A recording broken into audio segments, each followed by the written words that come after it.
I killed Nicole. CBS, the home of reality TV, presents a new series that has it all. Sex, danger, and lots of bimbos in bikinis. Plus one notorious ex-football player. It's O.J. Island. We've taken a dozen 35 to 40-year-old blonde ex-flight attendants and dropped them on a desert island with O.J. Hello, ladies. Looks like we're all stranded here together. All they have to survive is one night and 1 kilo. And when the supplies are gone, they're gone. That's when the real challenge of O.J. Island begins. It's all gone. What do you mean it's all gone? O.J. Island. 1 kilo, 1 night, 11 bimbos, and not a golf course in sight. Who will survive? O.J. Island. Coming Wednesday nights to CBS. Hey, it's 10:02 at 560 WQAM. Tuesday, September 18, for those who keep track of such things. Do you keep track? No. No. You better start. All right. Because I understand our days are numbered. I'm not talking about on the show. I'm just talking about as far as human beings, you know. Your days are numbered. So might as well enjoy every one of them. Things are coming up roses, baby. You smell it? I smell something. Now, the O.J. thing, it's all O.J. All of it alongside you. Chris Lawrence in Las Vegas this morning. Chris, thank you. There you go. All O.J. all the time. And why the hell not? Family of Ron Goldman this morning. The Goldmans going to court. All O.J. and the Goldmans and the Browns and the Blacks and the Greens and the Purples and all of these things. Right?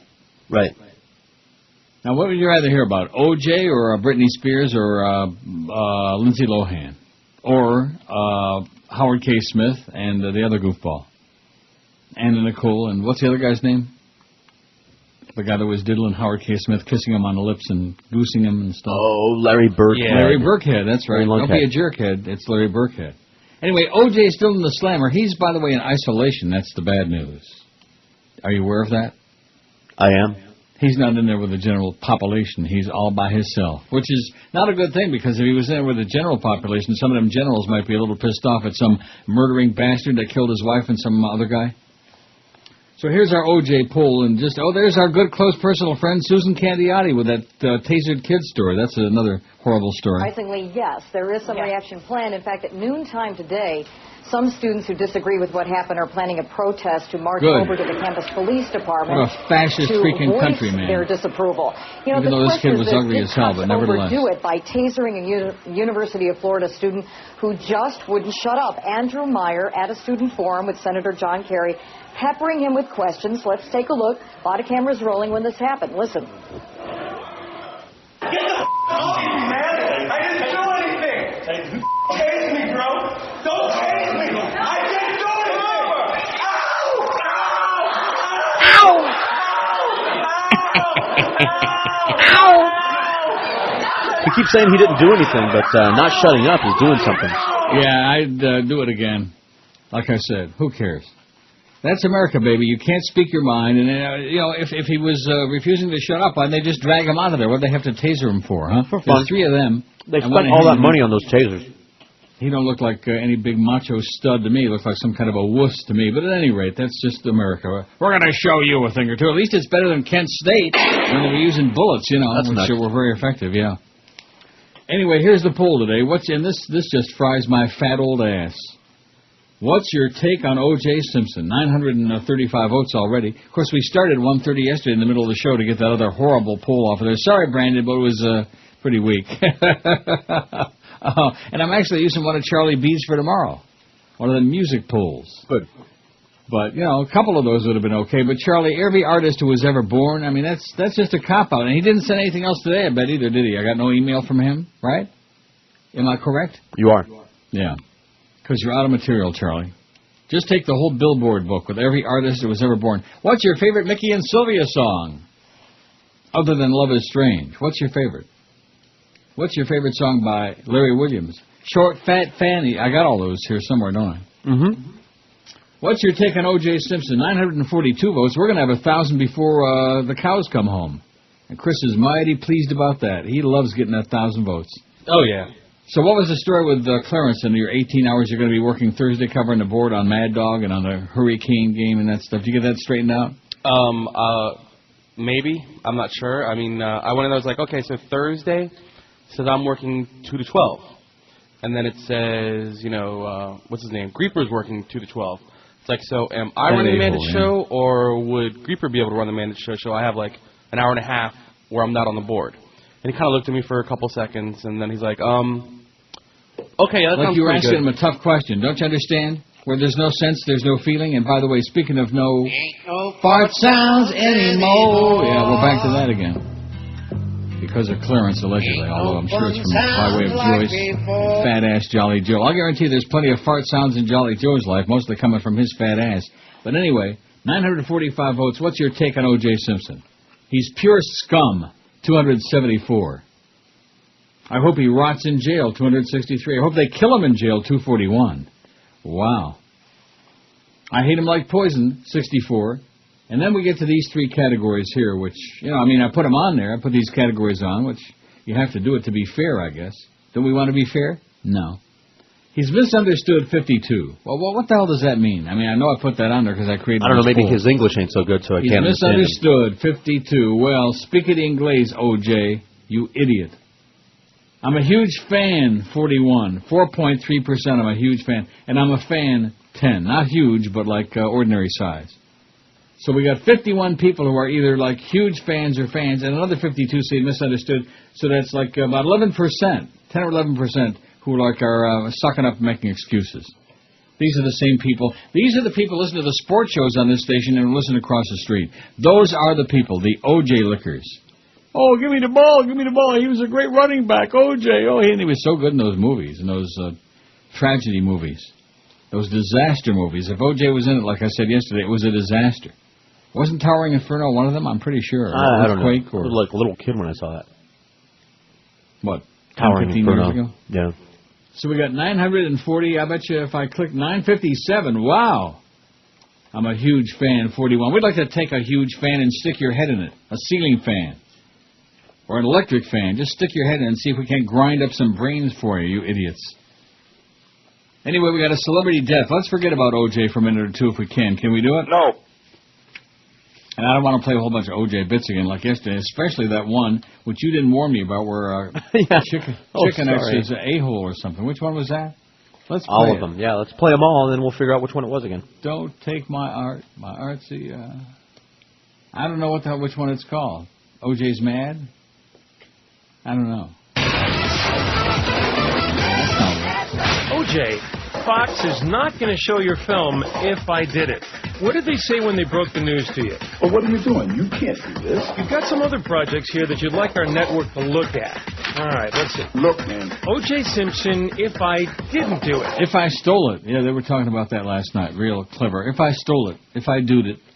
Here's the celebrity death. Bad news. And thanks to Felix the Cat, or whatever his name is, Sean there on MySpace. Actress and comedian Brett Summers.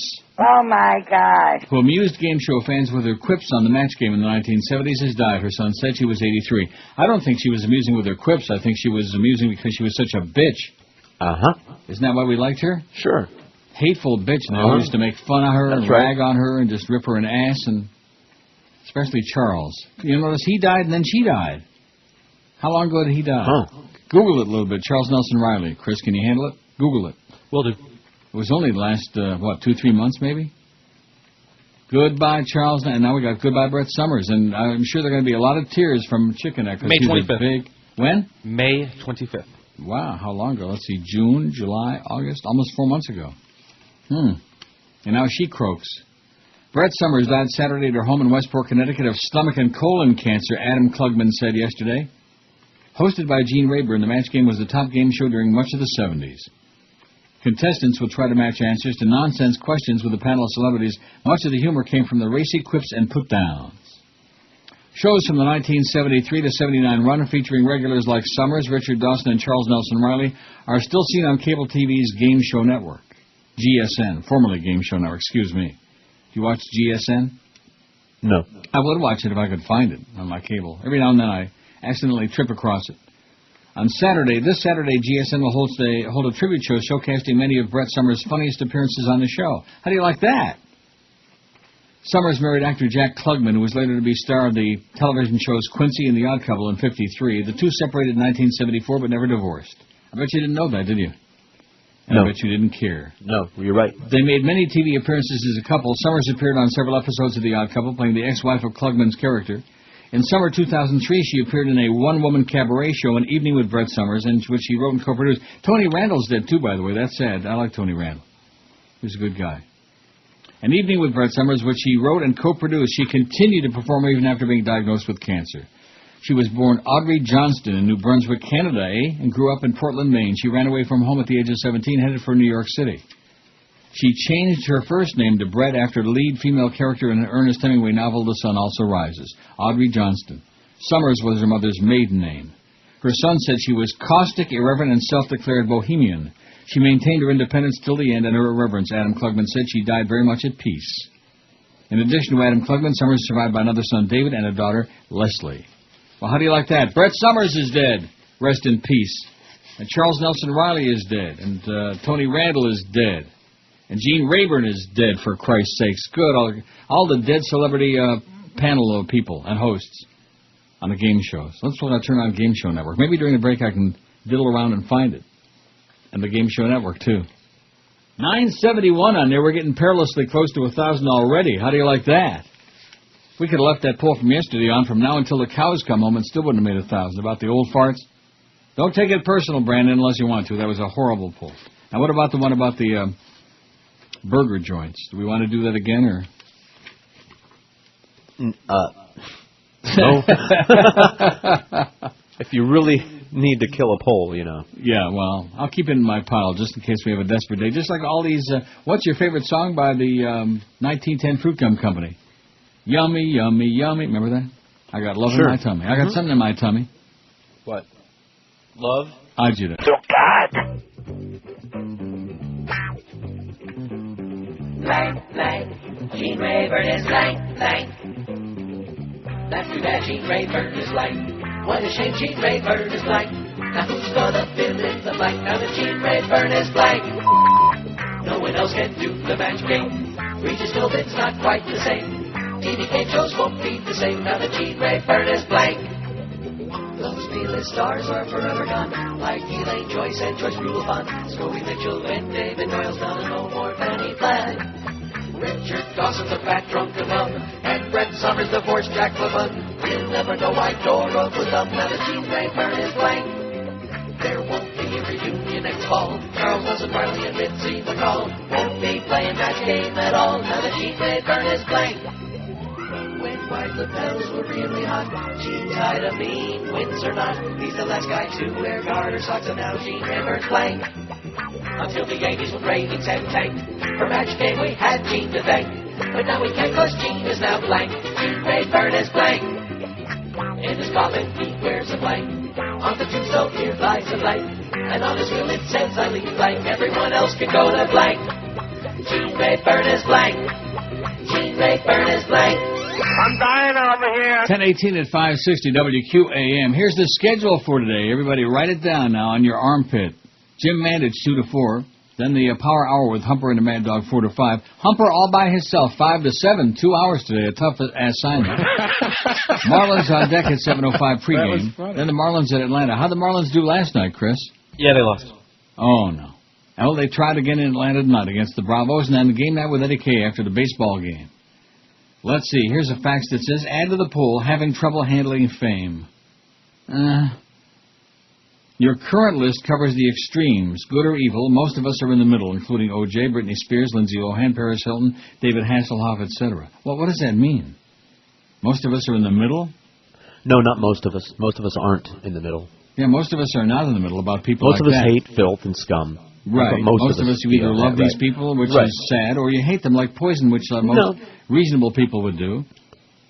Most of us are in the middle. Sorry, Don, but I don't agree. No, Don. Sorry, Don. Having trouble handling fame. I mean, that's kind of amusing, you know. Maybe most of you jock sniffers. Maybe that's what he means. He's misunderstood. Would be the same. I'm not adding any more categories to the poll. Can we, here's one for the poll. Can we, we're on a poll bill today. Poll building's boring. Poll building's boring. We want to add one to the poll. Boy, I sure miss those calls. Not. You can take your phone calls and stick them where the moon don't shine, baby. I don't want no part of it. I don't want to talk to you. I don't want to smell that phone. I don't want to sniff it. I don't want to squeeze it. I don't want nothing to do with it. 995 vote. Boy, before the bottom of the hour, we'll have over 1,000. Now, what's Isaiah Thomas on? I don't think it's right for any man to ever call a woman a bitch. A bitch. I didn't do it, and I wouldn't do it. The former executive's lawsuit claims that she was fired for going public about Thomas's alleged vulgarity. Oh, my God, he called her bitch? Oh, no. That's bad. Not. What's wrong with that? If she's a bitch, she deserves to be called a bitch. Everybody's suing everybody else. Look at that, we got 1,000 votes. Holy moly, rat man.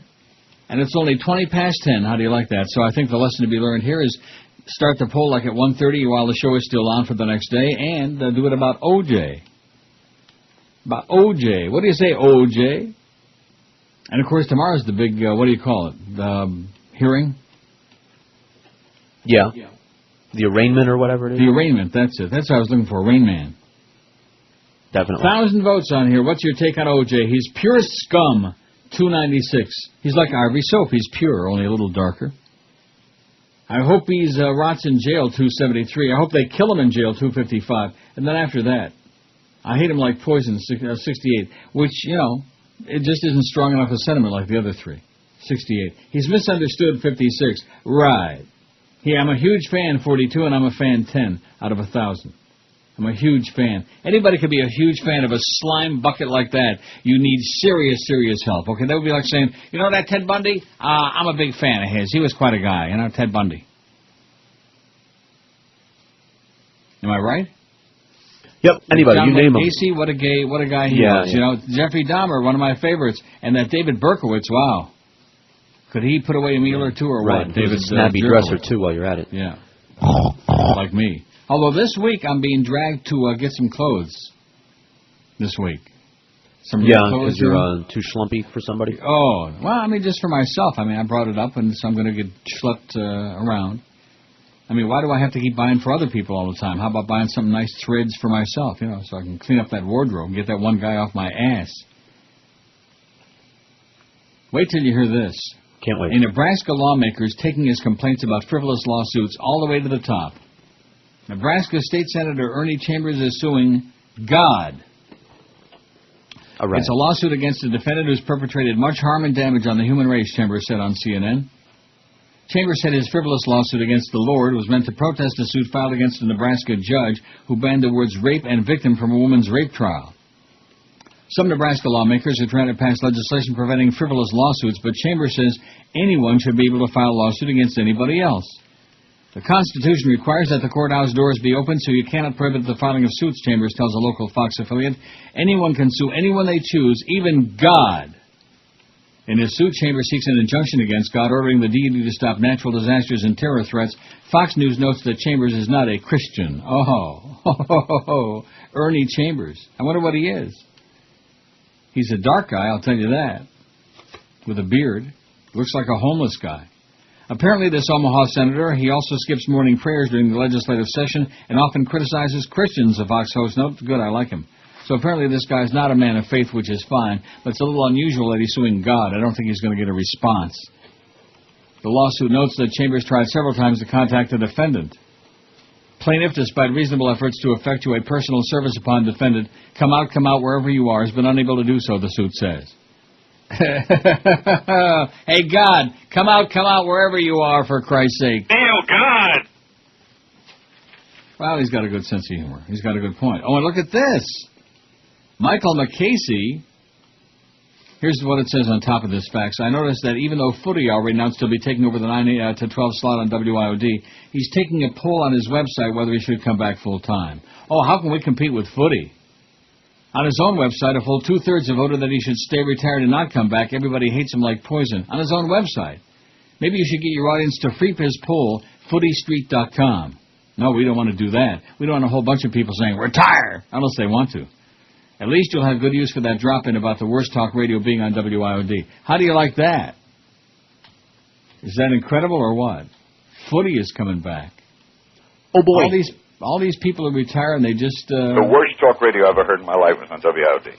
Can't stay retired.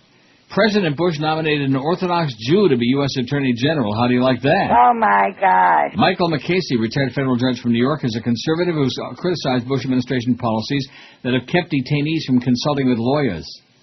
Democrats have praised McCasey, and his selection represents a shift from Bush's combative defense of the most recent Attorney General Alberto Villalobos Gonzalez, who resigned last month. McCasey's Jewishness became an issue when the defendant in the 1993 World Trade Center bombing filed a motion to remove the judge, arguing that his allegiances to fellow Jews and Israel would create a bias against Muslim defendants. The motion was dismissed as utterly irrelevant. McCasey's wife, Susan, is a former head mistress of the Ramaz Lower School, an Orthodox Jewish school in New York City. Boy! Farbissen. If confirmed, McCasey would be the second Jewish Attorney General. The first, Ed Levy, served under President Ford. Or is that Ed Levi, as in Levi Harner? And Eldon Harner. All of those. From Batavia Downs and Buffalo Raceway, of course. I wonder if Max Robinson's still alive. I'm sure he's dead. Remember Max Robinson used to call the races at those two tracks? Oh, of course yeah. you don't. You don't know from track announcers, man. You wouldn't know Trevor Deadman from that idiot Larry Letterman. Boy, now there's a guy that ought to be dragged away. They ought to taser his ass, Larry Letterman. You don't know him either. No. The comedian race caller who thinks he's very funny and just obnoxious and idiotic and creates a lot of anti-Semitism just by being alive. 26 past 10 at QAM. From Boca.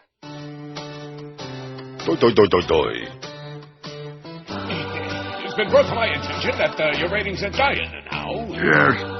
Well, I want to show you what a big asset I was to you, and how. You thought you could find somebody good enough to fill my baggy pants? It ain't easy. There ain't no chance I'll ever be coming back. Outside of considering a lucrative contract. If you want to know what'll save you from shutting that transmitter down, why, that's easy. Sure.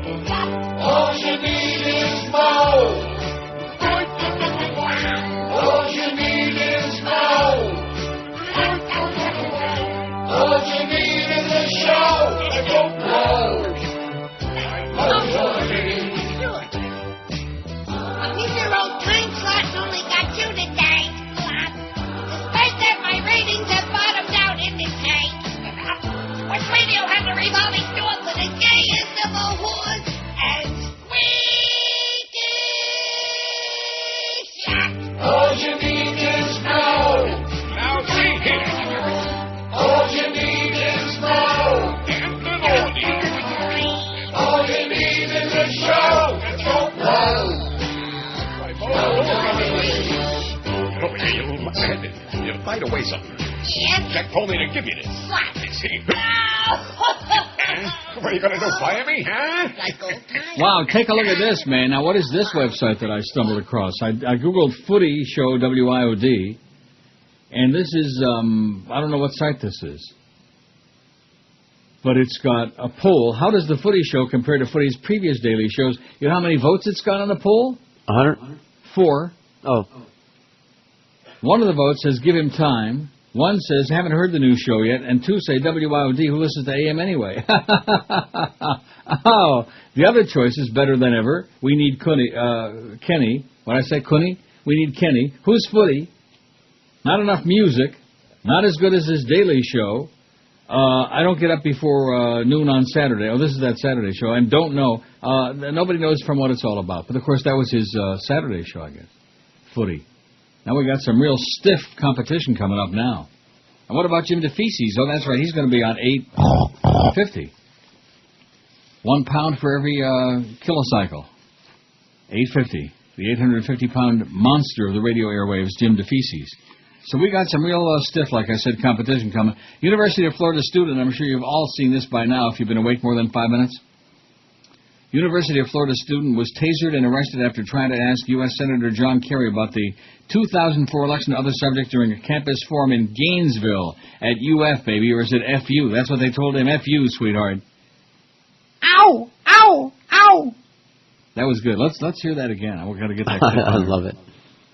Videos of the incident posted on several websites show officers pulling Andrew Meyer, 21, away from the microphone after he asked Kerry about impeaching President Bush and whether he and Bush were both members of the secret society Skull and Bones at Yale University.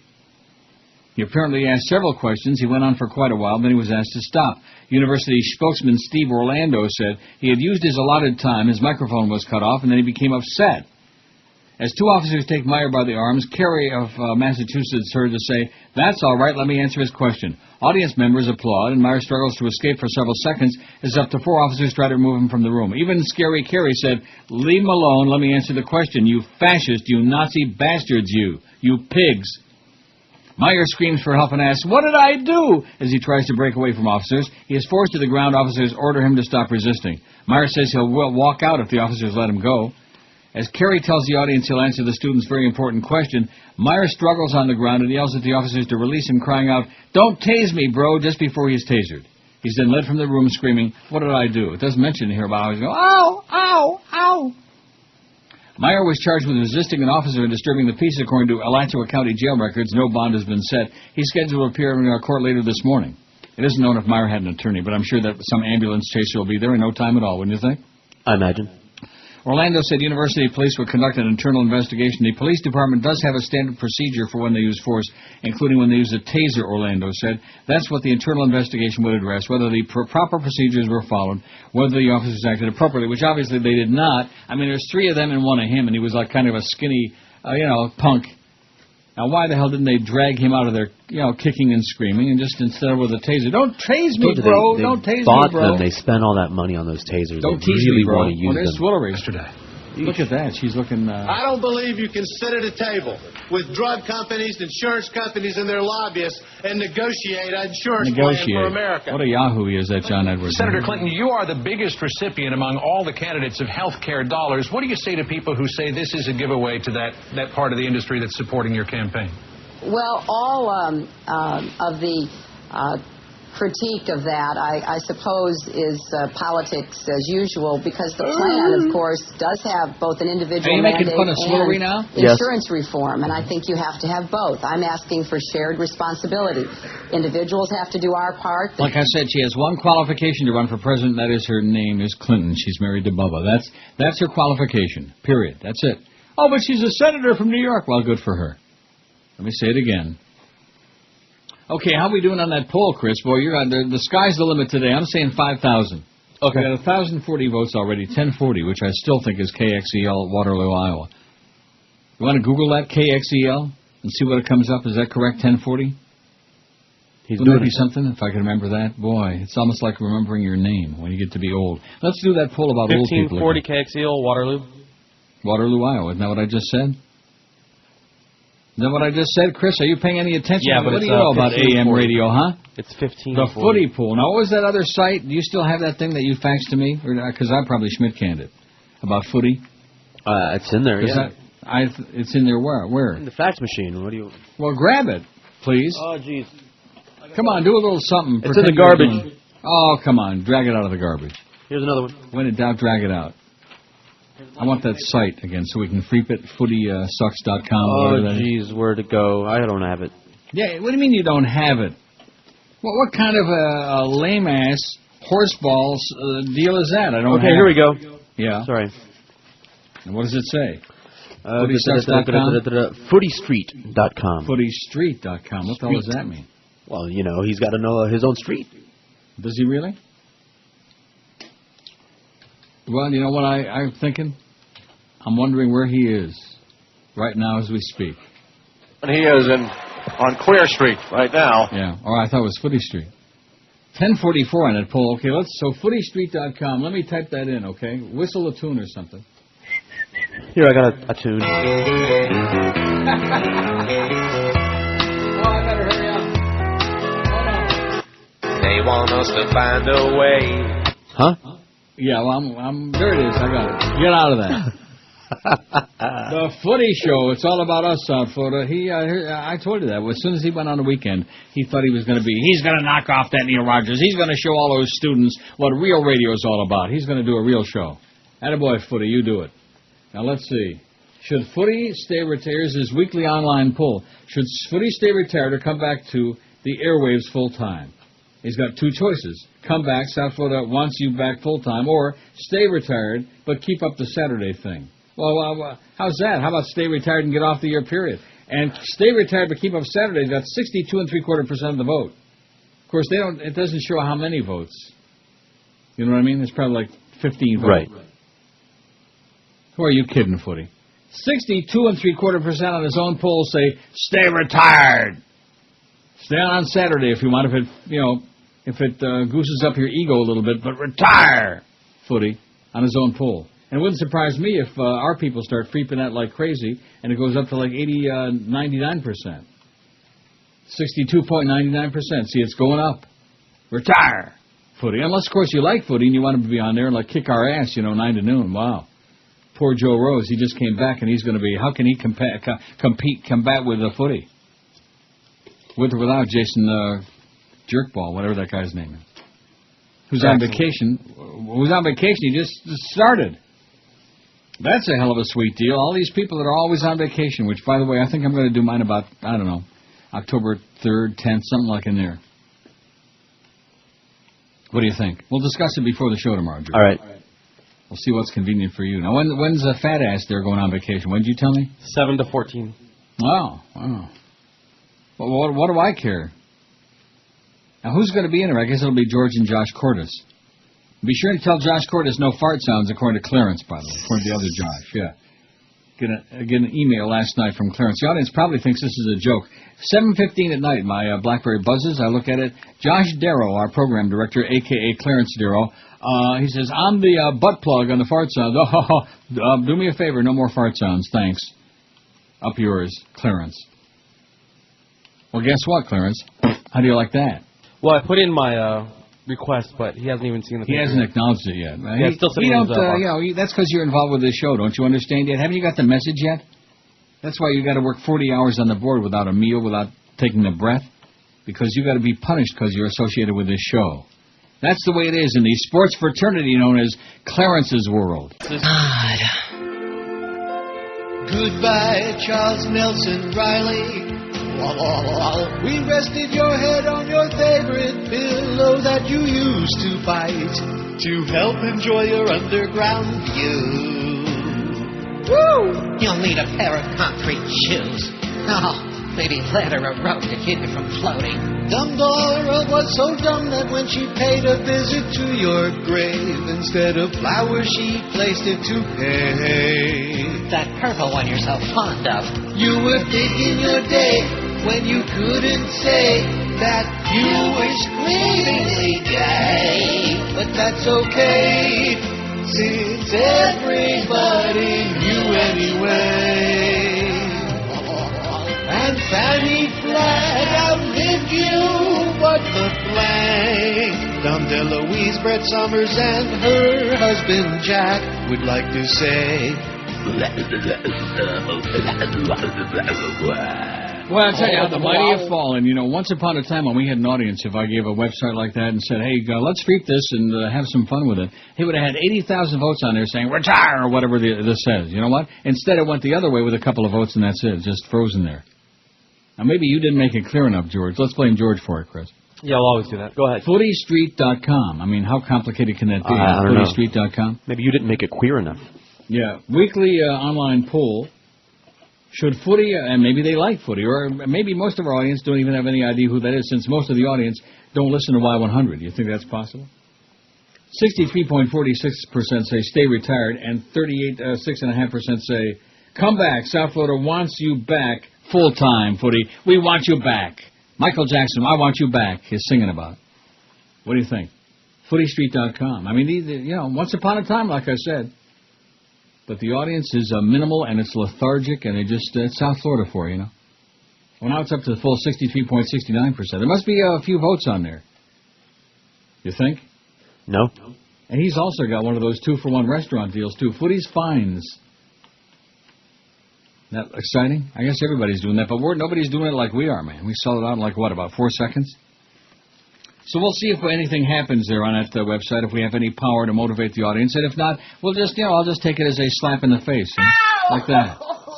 Hey, we're not going to do what you say, Andy. We don't give a crap about Footy, and, we got important OJ stuff today. They're sure responding to our poll today, which is the most important thing, isn't it? That's right. No, I don't think so. I think the most important thing is to slap. Oh, now it's up to 64. Now we're getting a few votes on there. Retire! Stay retired, you piece of turd. You phony baloney. Footy. A-hole. I never met him, but that's the popular. I wonder what Kenny Walker would tell you about him. I'd ask him, but you know how that goes. Oh, is Kenny gone? Well, what about the Bowmeister? Kenny and Bowmeister? I don't. Oh, yeah. Don't Bill Gallagher has a column here, very short, or at least it's just a part of it anyway. The blood on George Bush's hands. Well, it's about time somebody else said that. He says it certainly was one of George Bush's worst performances, and that's saying a lot. Well past his bedtime, he spoke to the nation last Thursday, looking and sounding like a sedated automaton, reading the lines for his latest justification for staying the course in Iraq, and telling the American people to consider the preposterous request to have patience and trust his judgment. Using General David Petraeus and Ambassador Ryan Crocker for convenient cover, Bush assured us that conditions in Iraq are improving, that we're seizing the initiative from the enemy, and that the troop surge is working.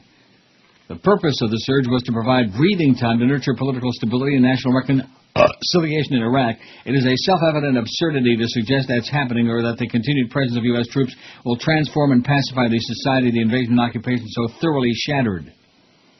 The endless blather and ridiculous measurements the administration toadies use to claim the surge is working dodge the compelling salient fact that Bush has no strategy to win this failed and futile war, nor does he have any strategy whatsoever for quelling the violence his war of choice unleashed. Just last month, Crocker admitted Iraq remains politically torn. And it goes on at great length, I'm sure, in more of the article, but on Smirking Chimp, that's all we get. It says, click here for the rest of the article. I'm not going to click there because I'm too busy voting that Footy should only croak a wicked death. They hate you, Footy. Bah! Of course, they hate everybody. Why should he be any different? That's now, right. Are you on there? Did you vote? No, I guess I should. Well, we're up to 64.67% say stay retired. I don't know. I don't think we're getting a lot of action on here. Although, who knows? Maybe there's 1,000 votes on there. Maybe it's going to take a whole bunch of votes to really change it, to get it up to like 98% to send him a message. And of course, now they'll be calling saying, oh, you know, that fag Neil Rogers was on the air telling people to vote for you to retire, Footy. And they'll be doing that, you know, kissing his ass, as if he's a talk show guy. All 5 of them will. Just like Greg Budell, remember that? Oh, yeah. Another guy, just a legend in his own mind. They all hated you, Greg, wherever you are. He's in Mississippi somewhere, working at some diner, no doubt. I wonder if he can come back to the country, Sterling Country Kitchen there on Sterling Road. All right, I voted. You voted? Yep. Well, let me refresh this and see how much that changed it. Won't that be a telltale sign? It'll be something. Oh, 65.5%. So I guess it changed it like almost a whole percent. So what does that mean? It means like they got 5 votes on there. Bye-bye, Footy, you jackass, you silly... You fairy. Silly goose. All these people that keep retiring and then they come back. I don't understand that. One thing about Rick Shaw, you know, he ain't coming back. You could tell that a couple of Thursdays ago when we chatted here for a couple hours. And, boy, did I have a response on that or what? No. 3 or 4 people said, boy, that was really a great radio. That was very entertaining. We really enjoyed that. And the rest of them like, yeah. Lethargic, baby. If there's one word I could use to describe all of South Florida, not just that sportin' Hollywood jackass guy, which he thinks that's really cute because it's supposed to say sportin' wood, you know, and he puts sportin' Hollywood. Oh, don't you get it? I'm lethargic. Yeah, I understand. You're a jerk. Senior American intelligence and defense officials believe that President George W. Bush and his inner circle are taking steps to place America on the path to war with Iran, the Sunday Telegraph has learnt. That's what it says here, has learnt. Are those British? They're a panic, aren't they? They're a laugh riot. The Sunday Telegraph has learnt. L-E-A-R-N-T. Pentagon planners have developed a list of up to 2,000 bombing targets in Iran amid growing fears among serving officers that diplomatic efforts to slow Iran's nuclear weapons program are doomed to fail. Program spelled with an extra M-E on the end. Programmy. Can we tune into the Footy programmy and see how he's doing? That's right, he's not on yet. Pentagon and CIA officers say they believe that the White House has begun a carefully calibrated programming of escalation that could lead to a military showdown with Iran. Now it's emerged that Condoleezza Rice, the Bulldog Secretary of State who's been pushing for a diplomatic solution, is prepared to settle her differences with Vice President Dick Cheney and sanction military action. Oh, my God. In a chilling scenario of how war might come, a senior intelligence officer warned that public denunciation of Iranian meddling in Iraq, arming and training militants, would lead to cross-border raids on Iranian training camps and bomb factories. A prime target would be the Fajr base run by the Iranian Revolutionary Guard force in southern Iran, where Western intelligence agencies say armor-piercing projectiles used against British and U.S. troops are manufactured. Under the theory, which is gaining credence in Washington security circles, U.S. action will provoke a major Iranian response, perhaps in the form of moves to cut off Gulf oil supplies, providing a trigger for airstrikes against Iran's nuclear facilities, even its armed forces. And by the way, it's been a long time since we remember to say, thank you, Mr. President, for those really low gas prices. Senior officials believe Mr. Bush's inner circle has decided he doesn't want to leave office without first ensuring that Iran is not capable of developing a nuclear weapon, or as he would say, nuclear weapon. The intelligence source said no one outside that tight circle knows what's going to happen, but he said that within the CIA, many, if not most officials, believe that diplomacy is failing, and top Pentagon brass believes the same. He said a strike will probably follow a gradual escalation. Over the next few weeks and months, the U.S. will build tensions and evidence around Iranian activities in Iraq. So get ready for the Iran attack. And there's O.J. This is home for O.J. Simpson. Who's in that nice, the latest in his case, very a small preview cell. of what's going on in court. Got a nice turlet in there, though, and I'm sure he's spending a lot of time on it, wouldn't you think? On the pot. Oh, there's that. Outspoken student. No, hold on. Ow, ow, ow. There's that. Ow. Cuts in Gainesville again. Ow. Yeah. Shut up when they tell you to shut up, punk. Yeah. Ow. Oh, 66.67. We got 2/3 now. Telling Footy, cut the crap, Footy. Just stay retired. Ask me, you're a talk show host, you schmuck. Of course, why take the poll when it's already announced that he's coming back anyway? Just an ego thing. I get the feeling, I don't know the guy, but I get the feeling he's got a massive ego, you know, like wants everybody to like pat him on the back. Oh, we miss you so much, Footy. We miss you so much, and you're so good, and you've got so much to say, and you're so entertaining. Right. I got news for you. What Kenny Walker did on this station for however long it was, show. Yeah, well, you're right. That, too. That would be a good way to describe it. If that's any indication of what he was doing with Footy there on Y100, I'm sure it wasn't, though. I don't know. Because I'm sure Y100 would never have tolerated all that, Alex Marvez and all those other... No, I noticed they all seem to have disappeared. Am I wrong about that, Chris? Do we have any of those people on besides Drew Rosenstein, who does his own live spot? Not that I've noticed. Well, maybe they learned the lesson. They wouldn't listen to me. And then the trend came out, and the sports segments were like they owed points. And across the street, they just demolished. They smashed them into smithereens. And when a putz like Joel Feinberg can demolish you, smash you to smithereens, then you know you've got some real crap on the air. Like Ethan Skolnick and his nasty, malodorous bowel movements. 10:56 at 5. Of course, I don't know who doesn't have nasty, malodorous bowel movements, but if you find anybody, let me know. If they really do smell like lilacs, wouldn't that be a breath of fresh air? It's a machaya. This is the Neil Rogers Show. This is your brain. Any questions? I am not gay. I never have been gay. Let's make one thing perfectly clear. First you move your footsie from the heel to the toe. Make the tapping sound as you move it to and fro. Point it towards the stall of someone you don't know. And then you tap around like Morse code. Run your fingers all along the bottom of the stall to signal that you're ready for some toilet chin ball. When he signals back, he wants to tickle your sack. Why, that's what's called the baggity tap. Look all around and find a glory hole. If none can be found, squirm down by the pole. Push your head through to the other side and ask if you and he want to see eye to fly. You're in a public place, so make it fast. At least until you both have a blast. Then you genuflect and pull up your pants. That's what's called the baggity tap. Unless the other guy shows you his badge. No! 11:02 at 560 WQAM. I wonder what Larry Craig would think of Footy. That's cute. Isn't that cute? He'd probably tap on the radio. Tap something. And we're up to 67% now say retire. And, it's interesting how he only gives you two choices on here.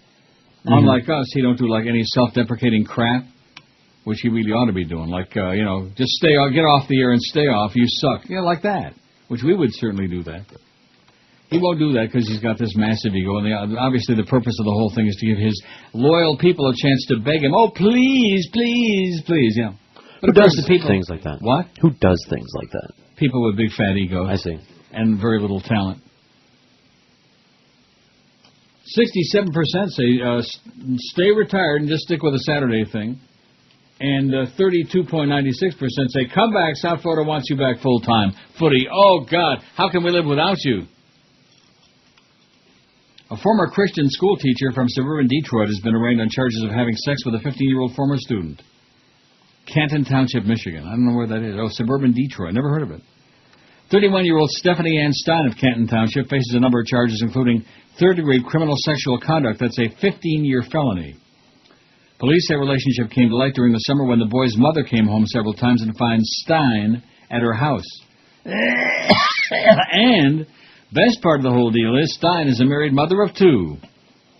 She resigned in June from Plymouth Christian Academy. Her preliminary exam is set for September 28th. What does that mean, preliminary exam?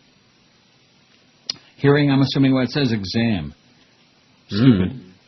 Then this is from the Associated Press, so what do you expect? Her first exam. Maybe she's going to examine it. Before you touch it, you got to examine it. And from Blanco, Texas, Samuel Green, Jr., the founder of a monastery that closed amid scandal over the alleged sexual abuse of novice monks and a fraudulent Weeping Virgin Mary painting, has died. He was 63. Well, the Lord works in mysterious ways. First Brett Summers, and now this faker, this Getchke. We got 1,055 votes on our poll. Let's concentrate more on the OJ poll, which has to do with us, and let's worry about Footy only. 1,093 votes. Wow. Chris is like all plumped up like a peacock. No, we're going to have over 1,100 any minute. I think 45,000 votes today is a reasonable goal, don't you? Yeah. Anyway, getting back to Samuel Green, his death is being investigated as a suicide, but officials were waiting for autopsy results before ruling on the cause of death. Green's body was found yesterday morning in his home on the grounds of Christ of the Hills Monastery. Jesus Christ! The monastery was allied with the Russian Orthodox Church outside of Russia from 1991 to 99, but the church broke ties with the monastery when allegations surfaced of indecency by Green with a juvenile novice monk. Oh, no. Remember that restaurant, the Monk's Inn? I guess he is now. I can't tell you where. Rectum. Green, who founded the monastery in 1981, pleaded guilty in 2000 to indecency, was sentenced to 10 years probation. In 2006, Green told his probation officer in a secretly taped interview he had sexual contact with boys over a 30-year period starting in the 1970s. About 30, man. Green also reportedly confirmed that the monastery's weeping painting was fake. Oh, I can't believe that. Can you? I believe Weeping it. Virgin Mary? Authorities seized the icon, which was said to cry tears of myrrh, a sign of divine intervention. What is myrrh? It's like frankincense and myrrh. Have we been through this before? Sure. Like Myrrh Griffin, he died too. It's an ointment. It's a balm. It's an ointment? Oh, Yes. I wonder if Barry Bonds uses it. Rectum. Smear a little of it. It had drawn thousands of visitors in their donations to the area. The interview also prompted authorities to file child sexual assault and organized crime charges against Green and 4 other monks in July 2006. I love that Monk's Inn, boy. That was a good place. Man. It's been closed for like 25 years, but when you're old like me. Green maintained his innocence and was released on his own recognizance because of health problems. He was due in court this Friday, where prosecutors plan to seek to have his probation revoked. Assistant DA Cheryl Nelson said she would have asked the judge to sentence him to a maximum 20-year term on each of his 9 indecency counts. 180 years. I guess he wouldn't have made it, but he ain't going to make it now. He's dead. Probably blew his brains out. He blew his brains out. All right. 1098, that's great. We need 1,100. They're probably potsking around with that damn Footy poll. Okay, get back to the OJ poll and don't worry about Footy. Although, like I said, creep his poll. Creep his silly ass. What a jerk. Oh, no, it's up to 67.5% now to say, hey, stay retired and go away and die a wicked death, Footy. You fool, you idiot, you faker. See, ordinarily, if it was anybody else, I wouldn't spend that much time. I wouldn't be wasting that much time. Well, here's OJ again, another panel. I don't think this case could ever go to trial. Don't ever expect to see OJ on the stand. And Heidi, what's significant here is that all the co-defendants that are getting arrested are being released on bail. Yeah. OJ's the only one not. That means those other people are cooperating against OJ. Yeah, that's exactly what it means. And the judge made a mistake. He should have granted OJ bail initially, and he will be granted bail tomorrow. That was a mistake. Because O.J. is one of the most recognized faces in the United States. There's nowhere for him to go. He knew he was a suspect here. He stayed in Las Vegas. He didn't flee those several days. He took interviews. He looks like he's got fleas to me, to be honest with you. He's looking pretty bad. He's looking a little long in the tooth. I wouldn't be surprised if he croaks pretty soon, too. Oh, let's say a prayer on that. Let's forget about Footy and worry about O.J. dying soon. Wouldn't that be great? Although on our poll, here's what it is so far. 1,100 votes, Chris. I would tap my foot a couple of times. Maybe Matty Bell will come running up. That's okay. Is he still there, by the way, Matty Bell? No, we had that discussion. He's gone? Gone. Long gone. They sure got rid of a lot of dead weight in that place. Not that he was all that much weight. He weighed about 40 pounds soaking wet. I think Greg put him in his pocket and took him with him. He's one of those people I always wondered, what does he do here? You know, like, what does he really do? Yeah. Can you answer the question what he did? Sure. He was the sales over manager, like an overlord. Overseer? Yes. Mm-hmm. Whipping. In fact, that's when he had those involvement with those young chicks that were working there, like he'd see her. Yeah. Over and over. Well, I'm not saying there had any problems, but sure, remember that one situation. As Bill Camper would say, it was a situation. There's Fred Goldman and that daughter of his. Believe me, from what we know, the Goldmans are going after it. Richard, you're shaking your head. Yeah, Heidi, a third party is going to post the bond for O.J., so the Goldmans are going to not be entitled to a penny of that. And as far as the items that were seized, there is an issue as to title of those items. Who actually owned them? Who paid for them? So that's right. I'd go in there and get him at gunpoint myself, for crying out loud, if I had the time and the gun. What's your take on O.J. Simpson is our poll question. He's pure scum, 327. I hope he rots in jail, 303. How about he's a sociopath? Should we put that on there, too? All right. Don't you think that was a really absolutely good, fitting, sure, intellectual choice? He's a sociopath. You get to say it a lot then. Kills time. Yeah. Long word. I hope they kill him in jail, 280 votes, 280. I hate him like poison, 73. He's misunderstood, 59. Poor O.J., they just don't understand him, man. They just don't get him. I'm a huge fan, 47, and I'm a fan, 11. Not huge, but just like normal size, fan, 11. 58 people out there who still, no matter how many people he kills, no matter how many run-ins with the law he has, no matter stealing the satellite signals, stealing crap in Vegas, all this other alleged, just embarrassing and humiliating and degrading. But, you know, that's the sports mentality. That's the jock mentality. You get your heroes, and no matter what they do or how much of a slimeball they turn out to be. We're up to 67.58%. Oh, there's that kid in Gainesville again. Ow! Resisting arrest with Let's see it again. Come on. That's a felony. And also disturbing the peace. Now, University of Florida campus police... You know what's going to happen? He's going to sue their ass. Yep. I mean, some good, like I told you, some good ambulance-chasing lawyers already on the way. It's probably there with him now. I mean, they just got carried away just a little bit.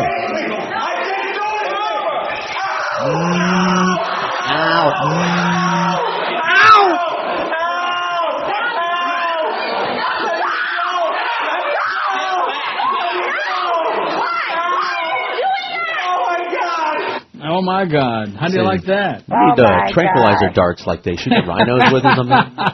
Oh, that's a beautiful thing. And poor John Kerry, that's about the most attention he's had in a long time, you know. Mm-hmm. See, one of the things he asked him is, how come you didn't challenge the results of the 2004 election? And, you know, Kerry stood there like, oh. In fact, Kerry wasn't allowed to give his answer, which probably would have sounded like that. 11:08 on that poll. Now let's see how Footy is doing again. I'm very curious if we can get up to like 70-some%, because I'm sure the word has already gotten to him, and he's probably like mobilizing his forces out there, getting all the Y100 kids. Come on, kids, come on. What time is it? Like Buffalo Bob. He's dead, by the way, Footy. Buffalo Bob. A federal prosecutor flew to Metro Detroit with a Dora the Explorer doll, hoop earrings, and petroleum jelly for a 5-year-old girl he planned to have sex with, police say. John David Roy Atchison, who prosecutes civil and criminal matters as an assistant U.S. attorney in the Northern Florida District, appeared on the other side of the law Monday in Detroit Federal Court. Atchison, 53, of Gulf Breeze, Florida. I have no idea where that is. You ever heard of it? Nope. Chris?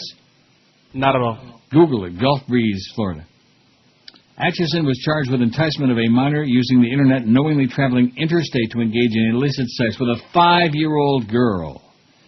According to court documents, during an Internet chat with undercover officer, Atchison described himself as very much a family man. Yeah, sounds like it to me.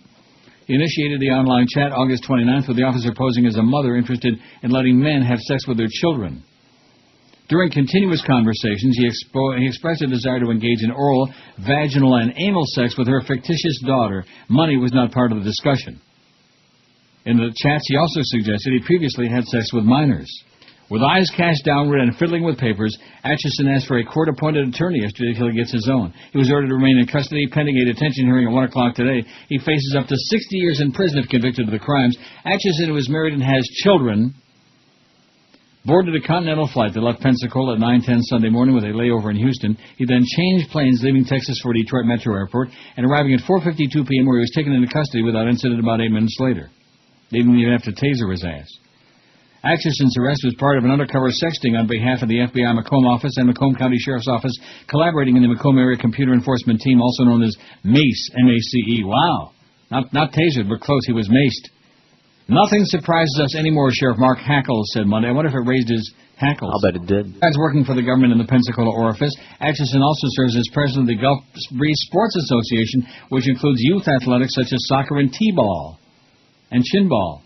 He offed himself. How do you like that? Before Chris Hansen could get to him. Good. Good for what? Well, did he kill himself? Yeah. Oh. That's right, although NBC would like to have had that. MSNBC would love to have had that. On this Eat That station. Absolutely.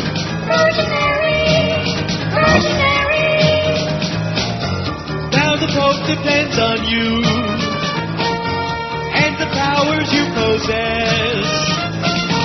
Since you saved his life with your flying scissor knife, he's got a job for you to do. Oh!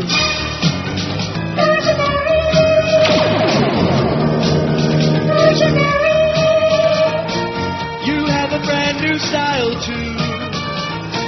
We love the way you quaff your dew. With the big V on your chest and bulletproof skin tight dress, defending those who are oppressed. You fairy.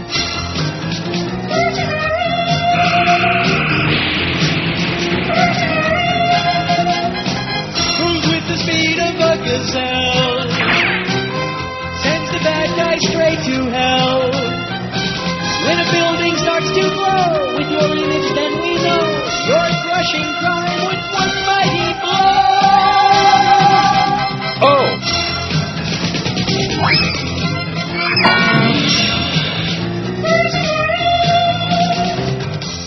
Boy, there's a big blob, speaking of the Virgin Mary. It looks just like her, as a matter of fact, right off the east coast of Florida. See that huge blob? Are you looking at it just right looks now? like I'm rain. not talking about her. No, I know. On the other side of her. Chick.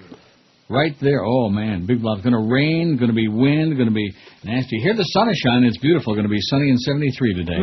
Nice. It's paradise. It's paradise. Remember those days? Paradise. What a jerk. A lot of jerks, man. So many jerks in so little time. Let's play Cool Jerk by the Capitals. Or by Bootsy, Footsie, Tootsie, Bootsy, what's his name?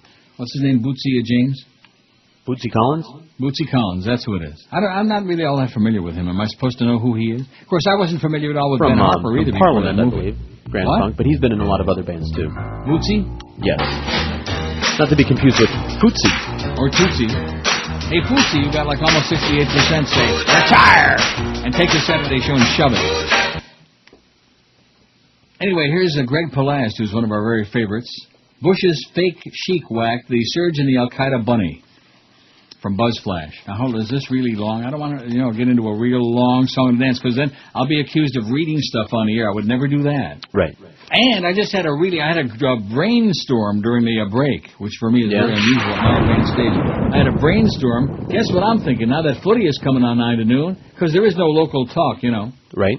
All those great callers that we don't take anymore on this show because we don't take any more calls. I know exactly what you're thinking. Baby. Right there, yeah. Woo! Yeah. I'm going to will them, even though I'm not croaking anytime soon, I don't think. I'm willing them to my close personal buddy, Footy. Right. Well, we could just mail them over to him, FootyStreet.com, by the way. They're not doing the job they ought to be. It ought to be way If over they do, 70%. if he does get that show, then we'll just give his numbers out. What do you mean if he does get the show? He is getting the show.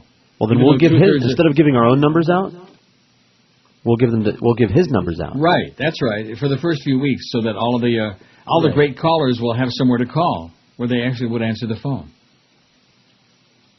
Please, drugs. Like that. Yeah, now you folks will have somewhere to go, you folks, as Bush would say about evildoers, those folks, the folks who did this to us. Anyway, Greg Palast said, did you see George all choked up in his surreal TV talk on Thursday? He got all emotional over the killing by al-Qaeda of Sheikh Abu Risha, the leader of the new Sunni alliance with the U.S. against the insurgents in Anbar province, Iraq. Bush shook Abu Risha's hand 2 weeks ago for the cameras. Bush can shake his hand again, but not the rest of them. Abu Risha was blown away just hours before Bush was to go on the air to praise his new friend. Here's what you need to know that NPR won't tell you. 1. Sheikh Abu Risha wasn't a sheikh. 2. He wasn't killed by al-Qaeda. 3. The new alliance with former insurgents in Anbar is as fake as the sheikh and a murderous deceit. How do I know this? You can see the film of Sheikh Abu Risha, of the guys who likely whacked him, and of their other victims. Just in case you think I've lost my mind and put my butt in insane danger to get this footage, don't worry. I was safe and dry in Budapest. It was my brilliant new cameraman, Rick Rowley, who went to Iraq to get the story on his own. Rick is the future of TV news, says BBC. He's also completely out of control. Despite our pleas, Rick and his partner Dave Enders went to Anbar and filmed where no cameraman had dared to tread.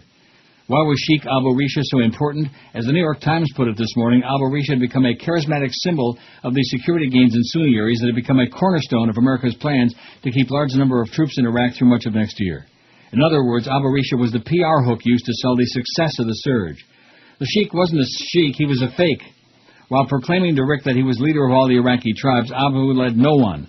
But for a reported sum in the millions of cash for so-called reconstruction contracts, Abu Risha was willing to say he was Napoleon and Julius Caesar and do the handshakey thing with Bush on camera. Notably, Rowley and his camera caught up with Abu Risha on his way to a business trip to Dubai, money laundering capital of the Middle East. There are some real sheiks in Anbar, such as Ali Hatham of the dominant Dalami tribe, who told Rick that Abu Risha was a con man. Where was his tribe, this tribal leader? The Americans like to create characters like Disney cartoon heroes. Then Ali Hatham added, Abu Risha is no longer welcome in Anbar. Not welcome from a sheikh in Anbar is roughly the same as a kiss on both cheeks from the Capo di Capi. Within days, when Abu Risha returned from Dubai to Dalami, Turf and Ramadi, Bush's handshake was whacked. His handshake. On Thursday, Bush said Abu Risha was killed fighting al-Qaeda, and the White House issued a statement that the sheikh was killed by al-Qaeda. Bullshit. There ain't no Easter Bunny, and al-Qaeda ain't in Iraq, Mr. Bush. It was very cute on the week of 9/11 memorials to tie the death of your Anbar toy boy to bin Laden's Saudi hijackers, but it's a lie.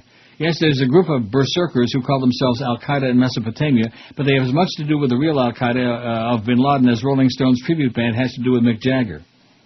Who got Abu Risha? Nothing. Nothing moves in Ramadi without the approval of the real tribal sheiks.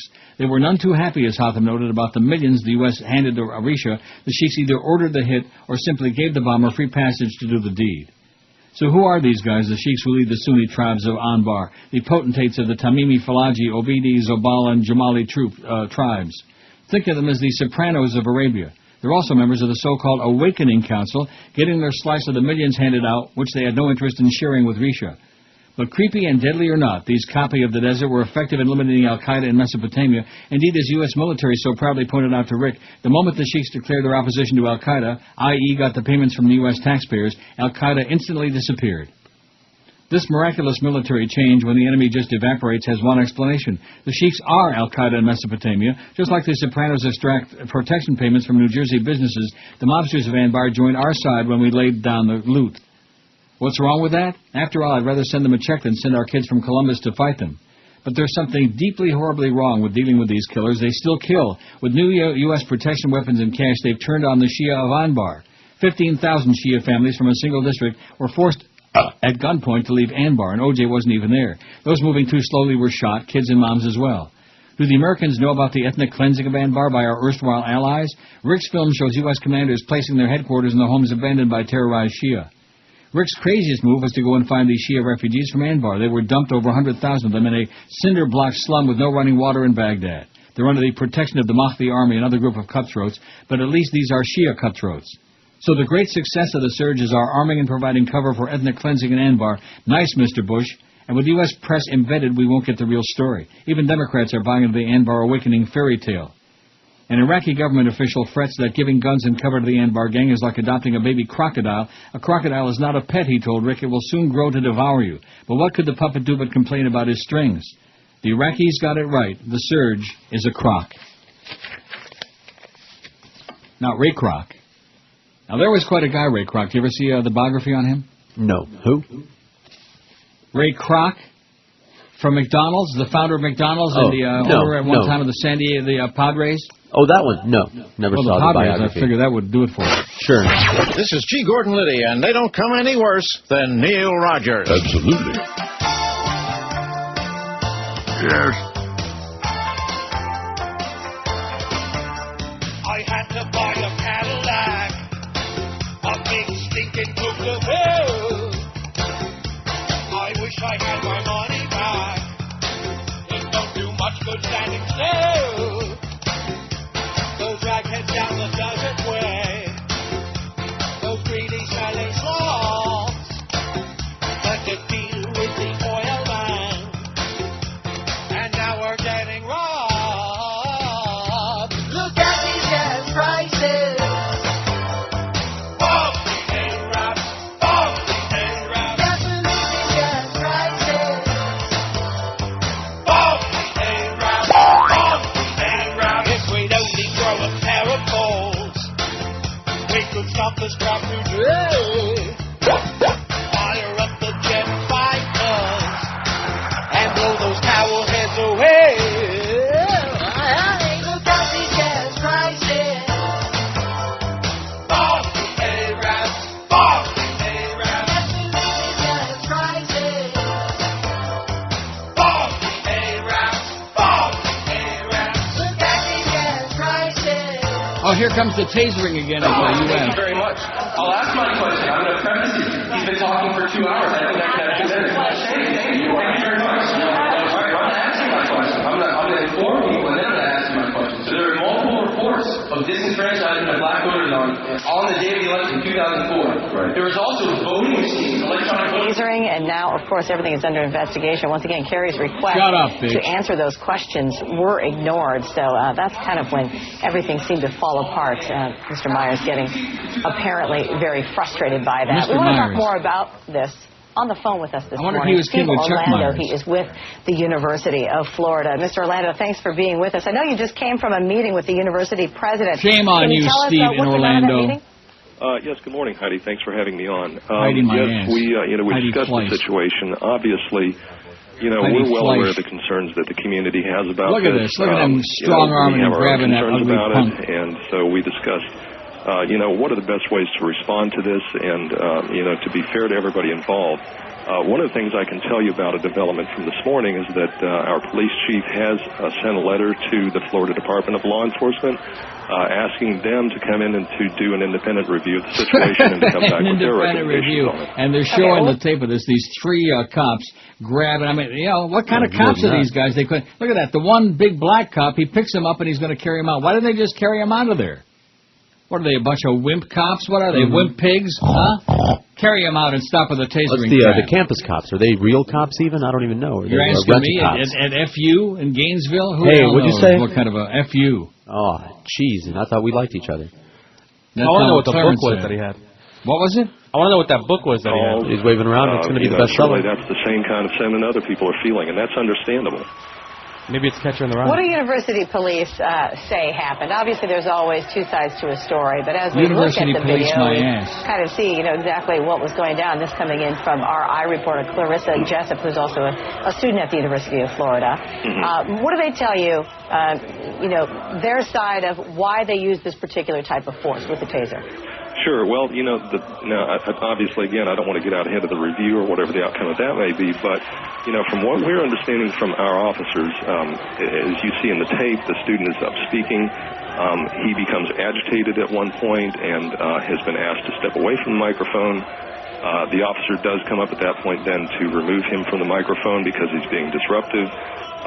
He's brought up to the back of the auditorium, and then at that point, and the video shows, you can see the student is beginning to become very physical. He's flailing around. A couple of the officers were actually injured in the incident. Don't taser me, bro! Don't taser me, bro! By at least 4 or 5 officers at the back.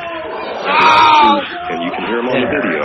They are telling him repeatedly, you need to he stop wasn't armed, was he, Mr. Orlando? Yeah, that book. The student was he was armed with a book. Okay. That's right. I know that you are well aware, I'm Could give sure, you a nasty of the paper cut student with that. protest. That's right. An MFN book.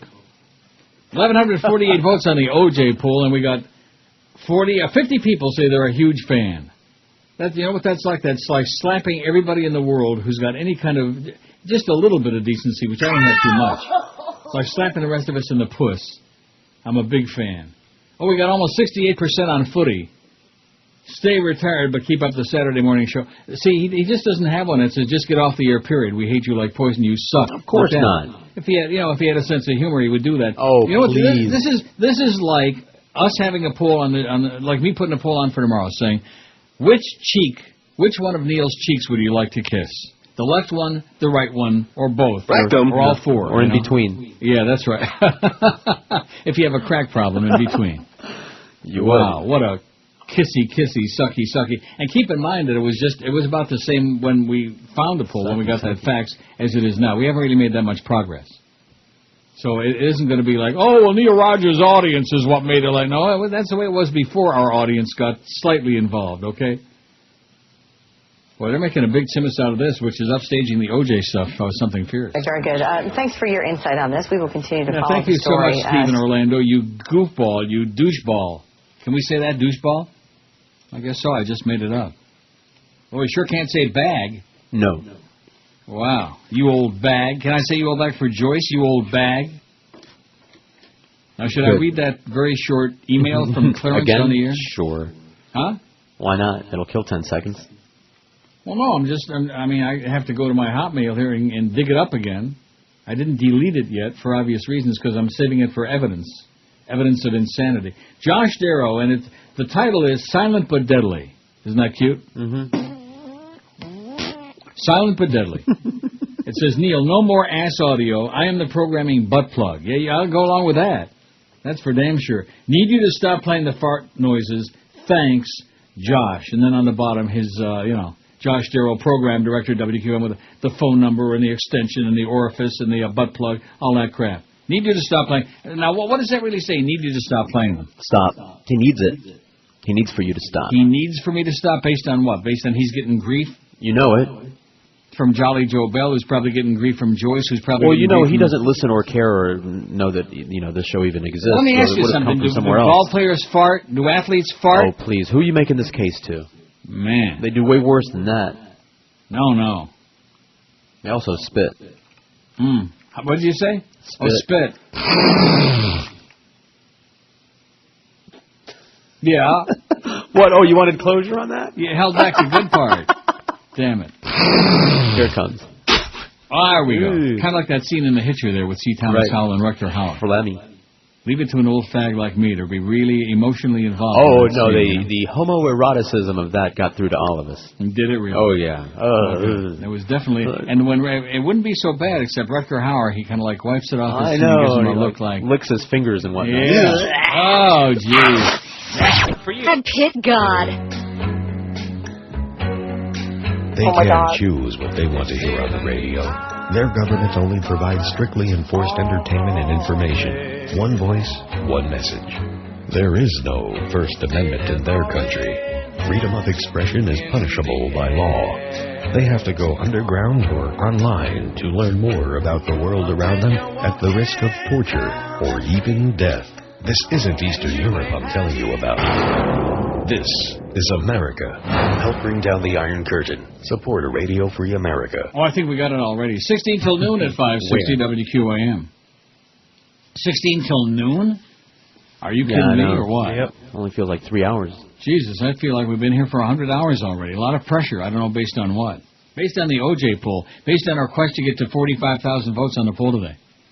We got 1166. I think we can do 1,300 today, Chris. Okay. Here's a fax that they got their thumb right on it. Neil, regarding the tasering thing that went down at UF yesterday, there's that FU. It's nice to see the media all whipped up and calling for an investigation. Why the hell weren't they all whipped up about the stolen election? Why weren't they asking the same GD questions back in 2004 that this kid got tasered for asking? It's the flippin' media that needs to be tasered, it says. Absolutely correct, sir. Amen. Ow! Ow! Uh-oh, here's that phony fire alarm. I told you it was coming tonight. You did. Yeah. May I have your attention, please? May I have your attention, please? Come on, you can do it. Come on. I think they'll give me time to close the door. Okay, let me go close the door. You idiot. Isn't he supposed to tell before he Okay, that's enough of that. Now, Footy I did a little homework here on his website. And by the way, we had him over 68% negatory on there. Now it's back to 67 point something. We're not doing a really good job of freeping footystreet.com, but we'll take whatever you guys are going to do. Here are the highlights. In case you missed it, here are the highlights from the previous 3 Footy shows. You know, his Saturday morning show. Although, I don't understand something. I'll try to explain. I see 8/18. Would that have been a Saturday? It must have been. August 18. All right. Footy covers the BSO office shootings. Now wait till you hear this one. Strap yourself in. Master Control Johnny Dolan's early years in radio. Wow. What station is this on so I can be careful? IOD. I see.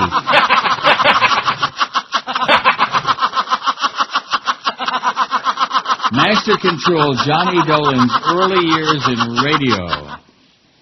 And, of course, since it says Master Control, I'm assuming that Johnny Dolan is the board op.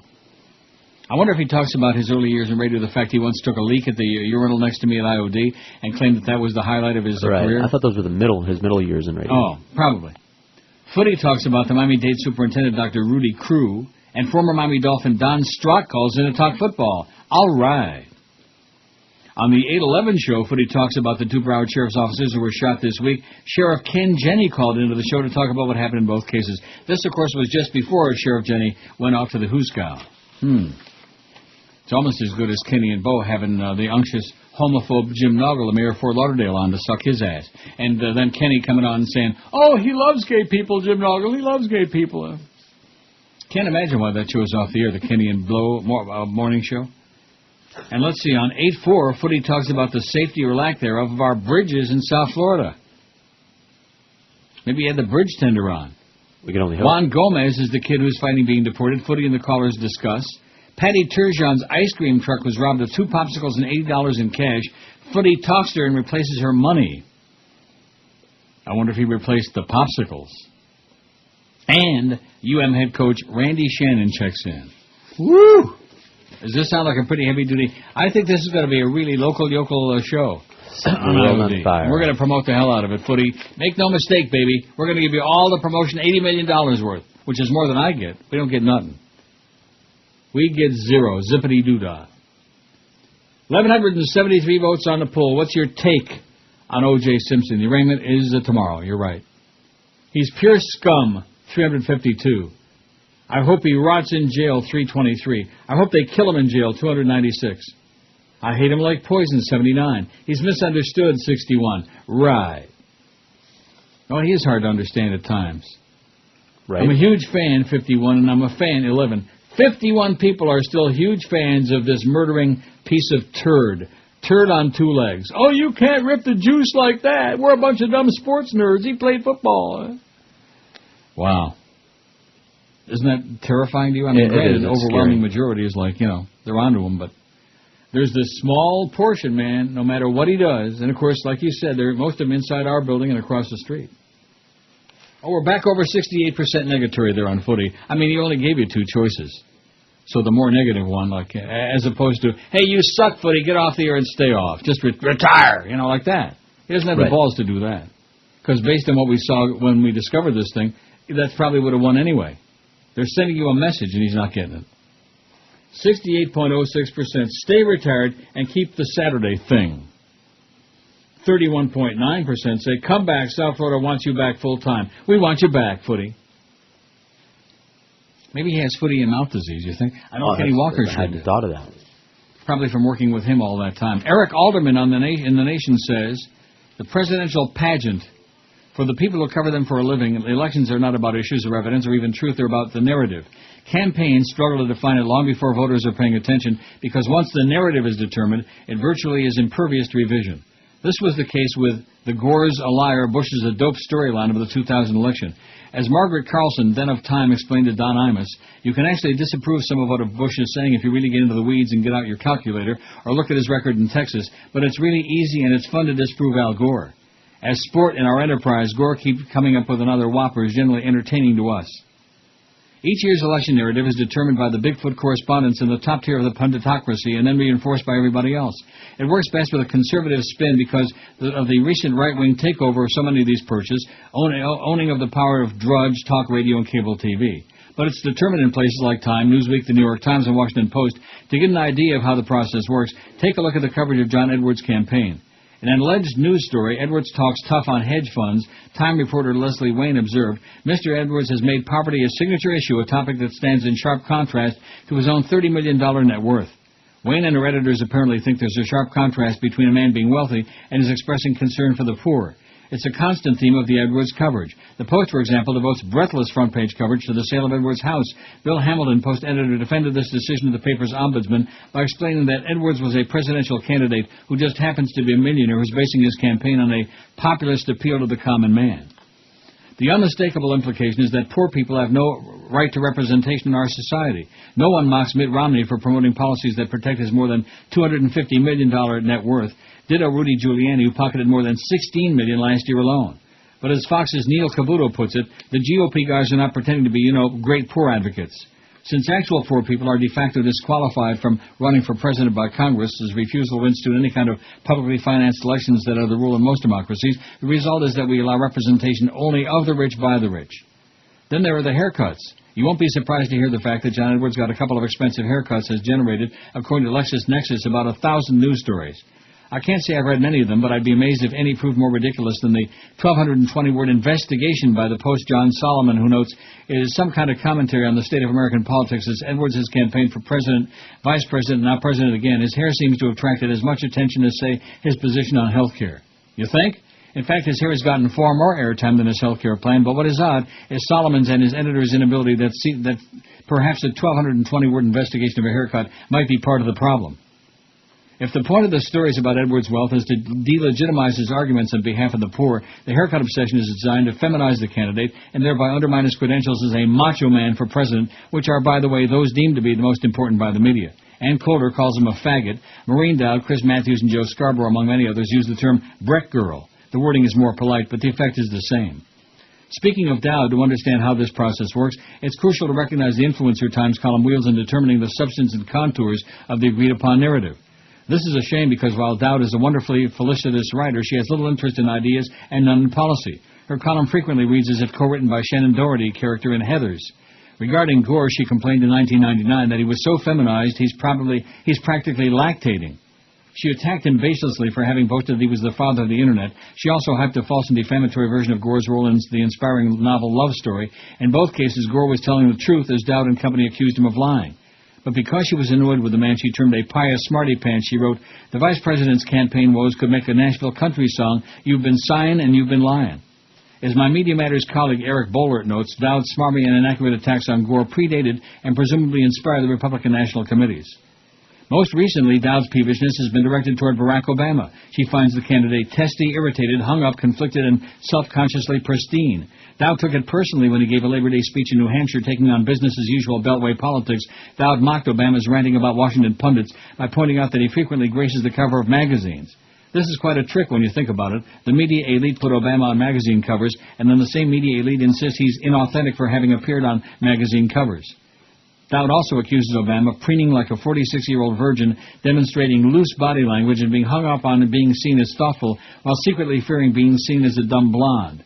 Still, it's a kind of progress over her Gore coverage. At least she didn't accuse him of posing as the model for Superfly. Barack Obama, Superfly. Well, here's Eric Alderman just ripping an ass of our good buddy Maureen Dowd, and in this case, evidently deservedly so. Well, nobody's perfect, but she makes for good, fun reading on the show. Mm-hmm. Let's see how your good, close buddy Footy is doing there, soon to be on WIOD 9 a.m. to noon. I can't wait for the stiff competition. 68.06% say stay retired, but keep the Saturday show, Footy. We wouldn't want to lose you completely. And only 31.9% say come back. South Florida wants you back full time. That's on footystreet.com. For those who want to freak the pool. And just give them a little bit of agita. Just goose that ego just a little bit. This is Brady Quinn. Whenever I shave my balls, I listen to the Neil Rogers 12 to 1 hour. They're hot, sweaty, and when they swing, they love to get loud. They're women tennis players, and you can listen in live at 1-900-HOT-GRUNTS, whether you're into singles or doubles. You can be their special ball boy at 1-900-HOT-GRUNTS. Call now and work on your forehand while these hard-court hard bodies serve up the hottest grunts. Is it out or is it in? One phone number is all you need. 1-900-HOT-GRUNTS. Ooh, that was right on the sweet spot. 12 noon at 560. Little hand is right on the big hand there, or it's somewhere. And, I was thinking during this break that Eric probably has the ability to, really do something with his footy pool, Yeah, write a program. Write a bot. Bot? Bot. What's dot? A bot. I know what it is. Yeah. Now, wouldn't that be something? That would be bad, but it would be well-deserved, though, I think. Any jackass that puts a poll up yeah. How much do you love me? A whole lot or a lot? Or how much you want to kiss my ass? Or, right. A lot, gobs, or oodles. Yeah, oodles, or endlessly, or how about not? How about not, Footy? We don't want to kiss your ass. Good God. So what do you think? Ask him. Hey, Eric.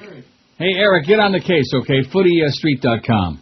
You can do it, man. If anybody can do it. He could get 1 million votes on there all saying, we hate you, and that's not even on the poll. Not that we want to freak other people's polls. Excuse me for getting excited about it. Sure we do. Why not? In his case, we'll make an exception. Because that one poll he had on there where he had the 4 votes. Now, that was pretty exciting. When you do a poll online, no matter what the website is, and obviously you're soliciting people to participate, and you get 4 votes, what does that say? It's kind of like Stu Gotts being unable to sell out those damn dinners, Which he's got 2 weeks backed up. How would you feel? Well, wouldn't we feel suicidal? Yeah. I mean, I get upset if it takes us longer than 15 or 20 minutes to sell those things out every Thursday, which it doesn't. Mm-hmm. But for crying out loud, it's just 1,197 votes on the OJ poll. The overwhelming consensus is that those of us with any kind of common sense, about 90%, hate him like poison and wish him an evil, horrible death and the fate he richly deserves. But nevertheless, the jock sniffers, man, they're you can't get through to them. As you've noticed in the 10 years we've been on the station. Yeah. William Greider writes a column that I think you're going to like because you were bitching about Alan Greenspan to me this morning before the show. The Lies of Alan Greenspan by William Greider, who's great, by the way. Evil and stupid. For William Greider or Alan Greenspan? Alan Greenspan. Oh. He says, Alan Greenspan has come back from the tomb of history to correct the record. He didn't make any mistakes in his 18-year tenure as Federal Reserve Chairman. He did not endorse the regressive Bush tax cuts of 2001 that pumped up the federal deficits and aggravated inequalities. He did not cause the housing bubble that's now in collapse. He did not ignore the stock market bubble that subsequently melted away and cost investors $6 trillion. He did not say the Iraq War is largely about oil. Check the record. These are all lies. Greenspan's testimony endorsing the Bush tax cuts was extremely influential, but now he wants to run away from it. In the instance of Iraq, Greenspan is actually correcting his own memoir, The Age of Turbulence, which just came out. This weekend, newspapers reported provocative snippets from the book, including this. I am saddened that it is politically inconvenient to acknowledge what everyone knows, the Iraq War is largely about oil. Wow, talk about your inconvenient truth. Greenspan was blankly acknowledging what official Washington has always denied and news media faithfully ignored. Blood for oil. No, that's not what he meant. Greenspan corrected in a follow-up interview. Bob Woodward in Monday's Washington Post. He was only saying that taking out Saddam was essential for oil security and the global economy. Are you confused? Welcome to the world of slippery truth Greenspan has always lived in. He was the maestro, as Bob Woodward's loving portrait dubbed him. Wall Street loved the chairman best because the traders and bankers knew he was always on their side and would come to their rescue. Oh, I got to close the door again because we had a false alarm for the start, and now we got a real alarm. I got you covered.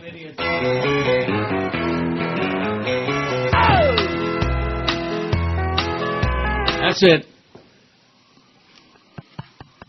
Wall Street loved the chairman because traders and bankers knew he was always on their side and would come to their rescue. The major news media treated him like an Old Testament prophet. Whatever the chairman said was carved on stone tablets, even when it didn't make any sense, as it often did not. Some of us who followed his tracks more closely were not so kind. Harry Reid, now the Democratic Senate leader, said Greenspan was one of the biggest political hacks in Washington. Amen. I called him the one-eyed chairman who would always spot reasons to stomp on the real economy of work and production, but was utterly blind to the destructive chaos in the financial system. No matter, the adoration of him was nearly universal. Until now. The economic consequences of his rule are accumulating, and even the dullest financial reporters are stumbling on crumbs of truth about Greenspan's legendary reign. It sowed profound and dangerous imbalances in the U.S. economy. That's what happens when government power tips the balance in favor of capital over labor, favoring super-rich over middle class and poor, and then holds it there for nearly a generation. Things get out of whack, and now the country is paying big time. A pity reporters and politicians didn't have the nerve to ask these questions when Greenspan was in power. He retired only a year ago, but is already trying to revise history, to explain away blunders that are now a financial crisis facing his successor, to rearrange the facts in exculpatory ways, to deny his right-wing ideological bias and his raw partnership on behalf of the Bush Republicans. The man is shrewd. He can see the conservative era he celebrated and helped to impose upon the American economy is in utter ruin. He is trying to get some distance from it before the blood splashes all over his reputation. Of course, he also came back to cash in an $8 billion advance for a book that is sure to be a huge bestseller. I don't want to be unkind, but Greenspan could have avoided all the embarrassing questions if his book was posthumous. I haven't read the book yet, but I have a hunch I'm not going to like it. Says William Crowder. He says, The Lies of Alan Greenspan. Liar, liar, your thing is on fire. But for 150 years old, you don't look all that bad. That's what Andrea Mitchell says. Isn't that interesting, the incestuous relationship that goes on? Yeah. Andrea Mitchell from NBC News and married to a... Oh, look at that. Lending rate. Now, follow us here. The prime lending rate determines how much it costs millions of consumers. Isn't that just what Glenn is, a guy with a heavy British accent from CNN International on our domestic? Yeah. Well, it's that noon to 1 hour, you know. We got our noon to 1 hour, and CNN's got their noon to 1 hour. Only they're doing it because they want to save money.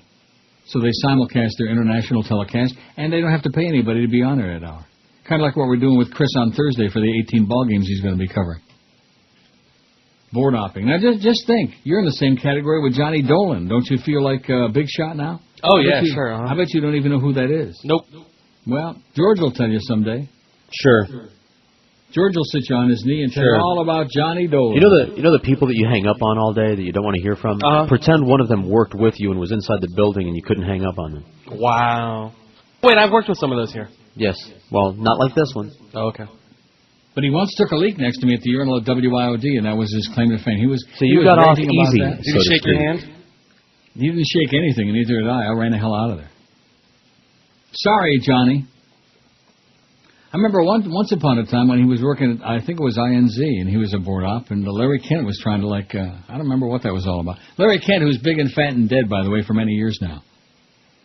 He used to eat just the toppings off the pizza. He'd order a pizza and eat the whole thing, but just eat the toppings, which, was fine for Atkins. And by the way, my blood sugar is very, very high and very bad for weeks on end now, for weeks and weeks and weeks. Stress or diet? No. Well, I guess, both. No, not stress. I mean, I'm used to stress now. It's become a regular part of my life. In fact, like yesterday, I didn't have that much of it. And I don't know, I'm not used to that. Right. It's like a tumor. Once they chop it off, you kind of miss it in a way, 1207 on the OJ poll. We're going to make $1,300 a day or a bust. In fact, I wouldn't be the least bit surprised if we can do like $1,350. Woo! And then Chris is going to go home and write in his diary. Dear diary, today Neil got me over 1,300 votes on my poll. You're the one with the diary, not me. I never heard from Brandon today. I think he's probably PO'd that, and he's, I'm sure, out to lunch now anyway. That we're not using a poll of his? That we were, no, well, yeah, the one about the burger joints. He doesn't understand. We've done that one 1,000,000 times, and it's just, what's the point? We can do it again someday. George seems sour on it. I guess Eric isn't doing he's not taking care of that issue. It might take him a little while, you think? Yeah, it might take a little while. Because it's still holding pretty much the same. 68% say, stay on Saturday, Footy. Don't even think about it. Stay retired. Go play in traffic somewhere. And 31.9% say, oh, we want you back full time. We can't live without Footy on the radio. It's really very sad. When you invite people to kiss your ass, it's just, I don't know. Don't you find it rather humiliating? Oh, that'll be a very nice invitation. Oh, speaking of this. Old LeMay. Yeah. Speaking of, boy, talk about falling. I didn't even look because I have my pile here like I always do. But I never even looked to see what I had next in my hand. And now what do you think? There's Susan Candiotti again. The judge ruling that no bond was necessary. The college student's name is Andrew Meyer. He was asking questions yesterday at a University of Florida student forum, asking questions of U.S. Senator John Kerry. He got long-winded. He wouldn't give up the microphone. Can't beat that gator meat. And so then there was this struggle with police. Things got ugly, and the student was tasered while several cameras were rolling. Take a closer look.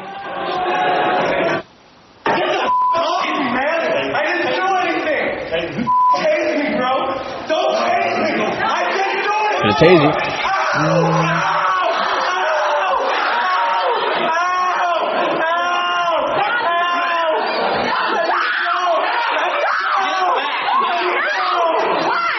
Get back, bitch! I'll tase you.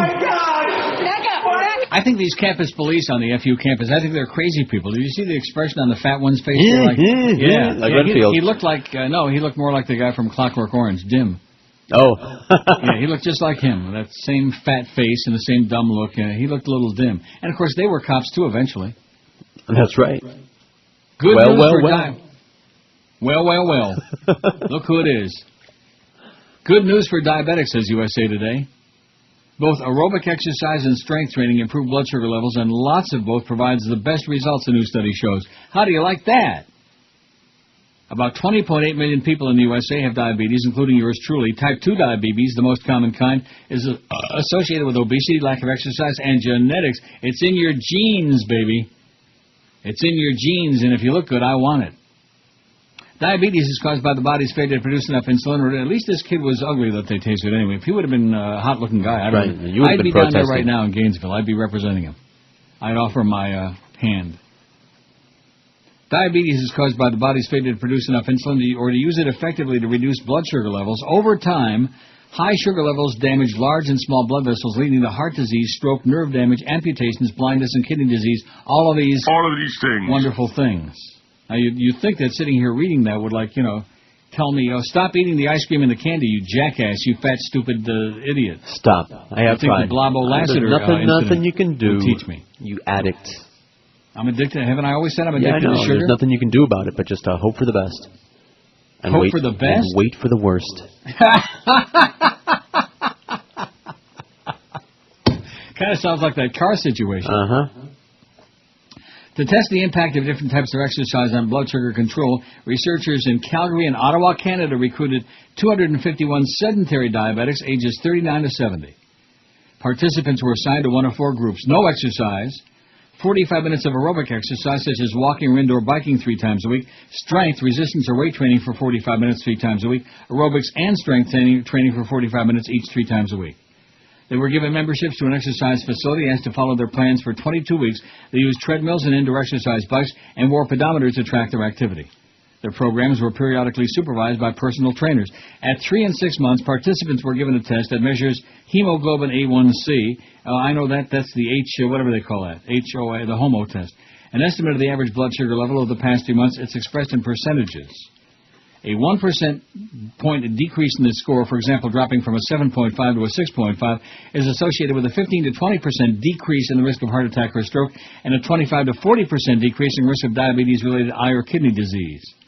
The American Diabetes Association says people with diabetes should aim for 7% or less. You know, I want to know what mine was last time when I was at my doctor down there? All right. 9-something. Not good. Not good. It used to be like, 7-something.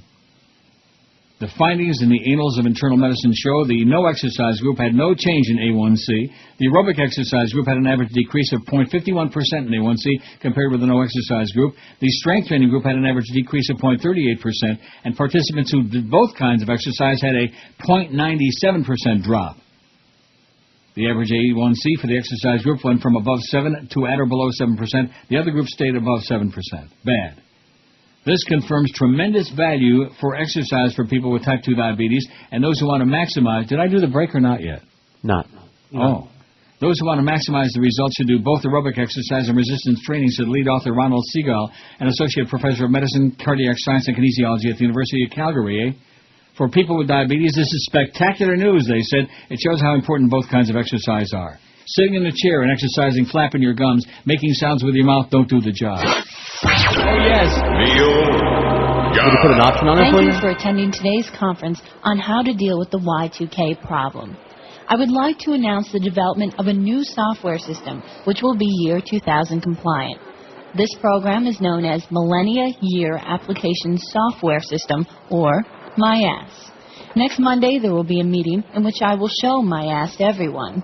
We will hold demonstrations throughout the month so that all employees will have an opportunity to get a good look at my ass. We have not addressed networking aspects yet, so currently only one person at a time can use my ass. This restriction will be removed after my ass expands.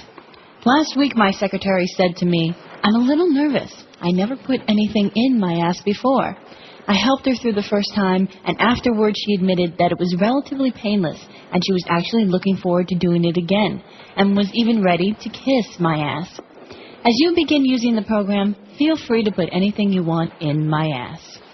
As my ass grows larger, we envision a time when it will be commonplace for a supervisor to hand work to an employee and say, "Here, stick this in my ass." It will be a great day when we need data quickly, and our employees can respond, "Here it is. I just pulled it out of my ass." Rectum. Well, 20 past noon, yeah, it's a true story. You can look it up for yourself. Check on footystreet.com. And you see the new poll up there? It's kind of like paper or plastic.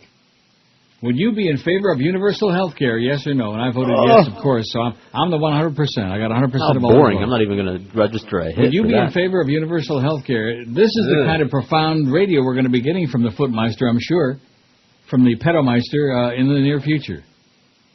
Would you be in favor? And, of course, I love the way the poll is worded, you know, like really controversial and, you know, as opposed to like something about Swillery's health care plan or, you know, something a little more meaty, yeah? Are you in favor of good as opposed to evil, you know? Which is better, good or bad? Which is better, life or death? I remember I once asked that on the KAT way back when, 100 years ago, and there were people calling in saying death is better. And, of course, if you knew the audience we had back then, you'd understand why. How do you like that? Talk about when in doubt chickening out, Footy. The Footmeister, before Eric could freak that. And I guess, I don't know, I would think it was embarrassing enough because when we checked it out, it was all his people on there, and 2/3 of them said, retire, you know, like that. It was only his people. Eric said it changed while he was hitting it up. So he did add a couple of Really? They were afraid of his bot. Oh, my God. What a bad break that is for us. Well, that's okay. At least they can't accuse us of diddling with it because it came out the same as it was in the beginning. 1,224 votes in our poll, and you can go ahead and freep and have fun with it and diddle with it. We don't really care. We're not uptight. We're not going to change the poll just because people are diddling with it. You know what I mean? We're not uptight about our poll. Speaking of that, I know somebody who is, Larry Craig. The ACLU says Craig's foot taps are constitutionally protected. All right. I bet you didn't know it said that in the Constitution. No. It says tapping your foot can only be good. One of the nation's oldest advocates of civil rights has come to the defense of alleged bathroom sex soliciting Senator Larry Craig, saying his foot tapping and hand waving in an airport restroom do not provide enough evidence that he was going to engage in sexual activity in public. Just tapping your foot and waving your arms around, sticking your hands out of the stall. That's right. The ACLU criticized the Minneapolis. Oh, by the way, they're finally starting the test. Can you hear in the back or not? I've got the door closed. We had 2 premature evaluations. The ACLU criticized the Minneapolis airport police sting aimed at preventing public sex in restrooms. The ACLU filed a friend of the court brief yesterday, arguing that Craig should be allowed to withdraw his guilty plea to a disorderly conduct charge and fight the case because police failed to prove he attempted to engage in sexual activity in public. You can't have sex with your feet. That I know of, although I do like feet. Solicitation for private sex, regardless if it occurs in a bar or restroom, is protected speech under the First Amendment, said a news release from the ACLU. When free speech rights come into play, police enforcement actions must be carefully crafted so they don't unnecessarily ensnare people who are engaging in constitutionally protected speech. I didn't know you could speak with your feet, though, huh? I've heard of body language. Can't with your hands. Tootsie language? Hey, Toots. Maybe. Instead of having an undercover cop sit in the bathroom stall waiting to be solicited, the ACLU says police should have a uniformed officer patrol the restroom and posted a sign and warning visitors that it was being monitored. Although Craig has not always been a great friend of civil liberties, he deserves the same constitutional protections as every other citizen, the ACLU Executive Director Anthony Romero said. Government should make public restrooms safe for all, but it should do so in a manner that's really designed to stop inappropriate behavior rather than destroying the lives of people who might have no intention of doing anything illegal, Romeo said in a news release. That's right, he didn't want to do anything illegal. The The ACLU pointed to a Justice Department guide on policing public places to prevent sexual activity that recommended posted signs and uniform officers as opposed to undercover stings. Did you ever get a sting out of the cover? Sure. Craig was arrested in June after an undercover officer said the Idaho Republican peered through a crack in his stall door for 2 minutes before performing several actions such as tapping his foot and reaching under the door between the two stalls that are understood to be an invitation to engage in sexual activity. I mean, reaching under the stall, I can't imagine, that being anything sexual. Don't you do that all the time if you're like in a public tea room? You reach under there to like shake hands with Oh, I'll stick my camera under there and take a picture sometime. That's always a good idea. Craig pleaded guilty to a lesser charge of disorderly conduct, but he sought to withdraw that plea, which would open him to harsher charges of invading the officer's privacy by peering into the stall. Peering into the stall. Man, what was he looking? How do you peer through the stall unless there was like an opening there? You're looking for glory holes. You know what I mean? Unless there was a crack. Maybe he was peering into his crack. The real motive behind secret sting operations like the one that resulted in Senator Craig's arrest is not to stop people from inappropriate activity, Romero said. It's to make as many arrests as possible, arrests that sometimes unconstitutionally trap innocent people. How do you like that? Poor Larry Craig. His toe tapping is constitutionally protected toe tapping. Today we're rapping, but back then they were tapping. Wouldn't you think? Can you imagine the Founding Fathers? Of course, I guess they didn't have any public toilets back then. When did the world was their public toilet back then. What are you talking about? When did we have flush toilets? When did that get invented? We're going to look up the Crapper, the John Crapper story. Is that the guy? Well, I'm curious. Aren't you curious when they invented flush toilets? Yeah, I think in the turn of the century, but I'll go wiki it up. I don't think they had no flush toilets back then. I'm sure they did not. In fact, they were lucky they had running water. They ought to. 1,255 votes on the poll. Chris is confident we're going to make 13. 1,233, excuse me. Like I said, don't get too carried away. 1,233. That's more than Footy's got on his poll about what do you like better, paper or plastic, or do you think I'm kind of spastic? I guess I embarrassed him out of that poll, huh? Yeah. He felt threatened. Just like we feel threatened knowing that he's going to be coming on the air every day, 9 to noon. How can we compete with that? Oh, my God. That's enough to make me want to hang it up right now. In 1596, Sir John Harrington is said to have invented the Ajax, a flush toilet for Elizabeth I of England, who wouldn't use the contraption. Wouldn't use the contraption because it made too much noise. His design was ridiculed in England. Yeah. In 1738, a valve-type flush toilet was invented by J.F. Brondell. In 1775, Alexander Cummings invented the S-type British patent 814, still used today, used to create the standing water that we're also familiar and fond of. In 1777, Samuel Prosser invented and patented the plunger closet, whatever the hell that means, and on it goes like that. So that's excellent. So that means that George Washington and Jefferson and Madison and Thomas Paine, they all had access to a flush toilet, and maybe they put a whole bunch of them side by each, Maybe. Conserve space. Public toilets. Maybe you want to look up public toilets and get some good crap out of that. 27 past noon at QM. Oh, look at that. Simpson in jail awaiting tomorrow's arraignment. There's a bulletin for you if I ever heard one. QM Morning Sport Hopes. Hey, Mac. Welcome to the Default Show. I'll be handling the ponies and other sports-related tips and activities until my anklet bracelet goes off. Seems my anklet bracelet is going off, but let's not get into that now. Too little QM Morning Sport Hopes. Whoa. You got Pharrell the next 4 hours until Satan comes on. I had sex with your mother. Want to know more? Give me a call here. I'll tell you how lousy she was on the sack. 3 little QM Morning Sport Hopes. And, I don't like doing morning shows without my pillow. It's so cold in here. I'll try to read your stats and tips off the green sheet, but first I need my cheddar cheese. Where's my cheddar cheese? And, I like beer. 4 little QM Morning Sport Hopes. Now see here. Bo's in the building now, and you're all fired. Now, shine my white shoes, you little punk. Yes, sir. Whatever you say, Mr. Moleman. Use your tongue to get the dog do off your mutton head. You better watch your back. I'm gonna be here forever.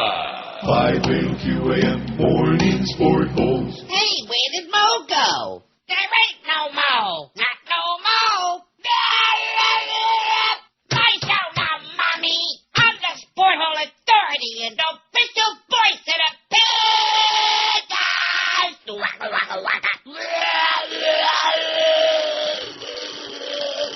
6 and 7 little QAM morning sport bulls. A Laurel and hearty welcome to colonists on parade. That's the situation. What a lineup we got for you today. Evan Skolnick and Jaime Schwabedinky. Sure. I mean, what we're trying to say is sports, sports, Gay sports fans who attend programming by the seat of their jockstrap panties, losing revenue for the sake of homo sport bull queers. 12:34, 26 to 1 at 560 WQAM. It's a great Tuesday, baby. The sun is shining, or at least it is here. It's raining like hell there in many places, many spots. Mm-hmm. In fact, if I was you, I'd be. Oh, I think that they're done with the testing. Oh, that's too bad. And open up the door again. Well, I don't like when they do that. I have to shut the door because I got the AC on, you know. Right. AC's driving that white Ford Bronco, and OJ's making a getaway again. Wouldn't that be great? Oh, that would be something. Yeah, let's go through all of that again. No, they're not done. I see. I thought they were done, but now it's going beep, beep, beep it. like that. Can you hear it in the back? Yep. Even with the freaking door closed. Okay, enough of that. We get it already. Why do they have to do that so long? I don't know. Do you have any idea what that's all about? And what about public restrooms? Did anybody Google that? I should have done it during the break. In other words, what how about? long? Oh no, I didn't. I mean, like back in the day, I'm sure that there was no such thing as like stalls. You know, like you go into a saloon or something like that in the Wild West, and there'd be like a tea room, and there'd be like one crap. They had like outhouses, or if you were lucky, they had an outhouse. Otherwise, they just had community outhouses. Out they back. That's the only kind there were. What do you mean community outhouses? They were disconnected. Well, that's what I'm saying. An outhouse. Well, they could have been communal. They could have had like a whole bunch in a row for like the jocks. You know, it's a cultural even thing. Back then, they used to play football. I know there was always a designated place, like the Indians and other tribal people always had a place in the village or on the outskirts of the village where you were supposed to go and do your business. A business place? That's right, for business people.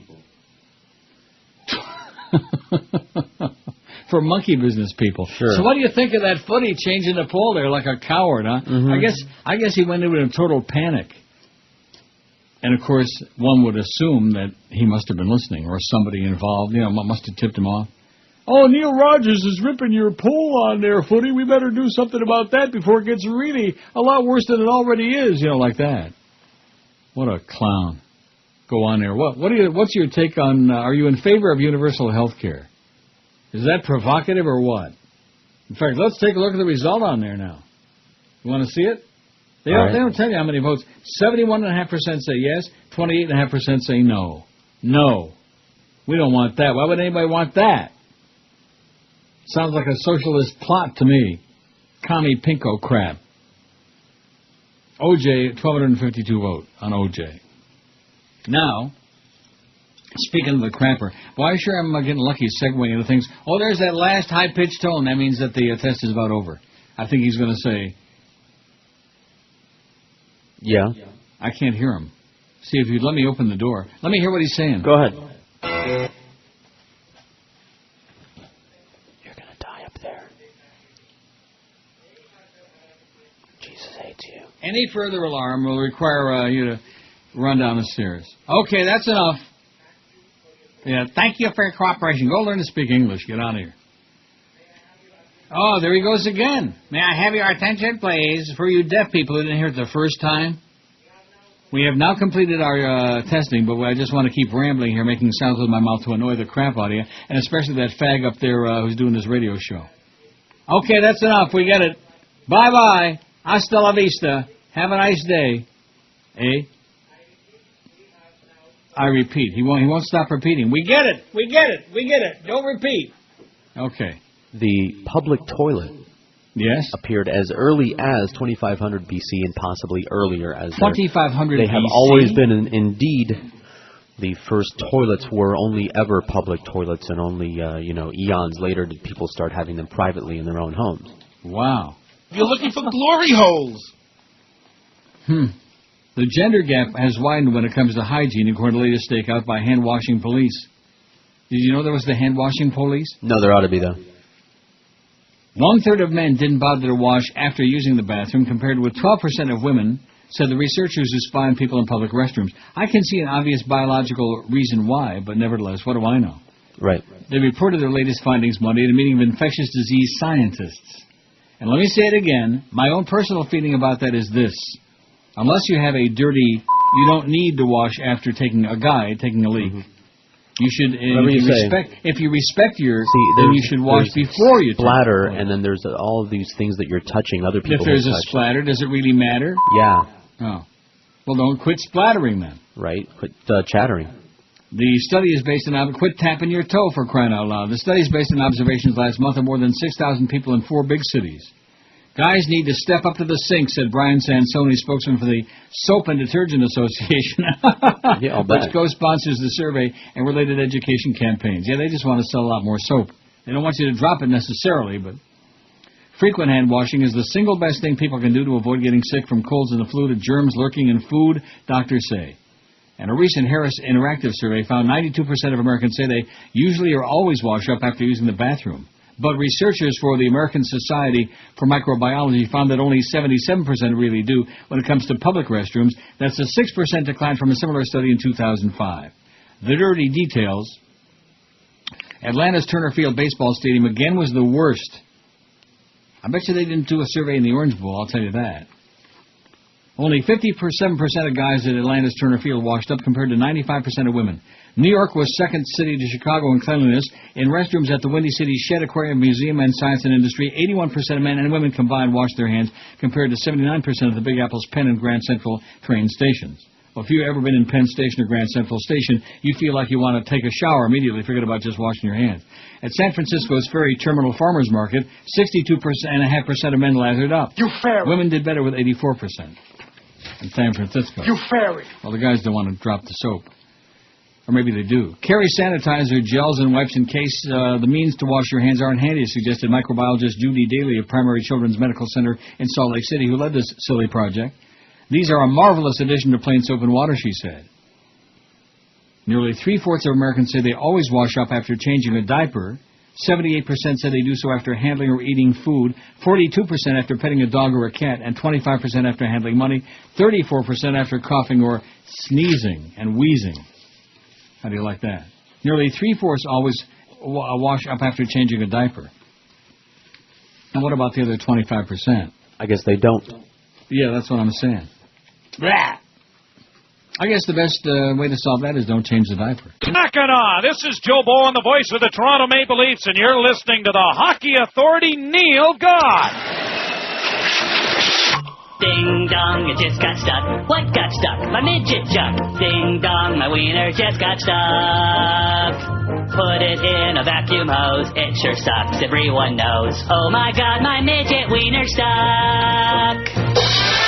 Hey, Rocky! Watch me blow a hole in the ozone! Again? Mess it up my sleeve. Presto! Oh, Winkle, that's disgusting. It could have been worse. It could have come out the other end. Talk about an inconvenient toot. I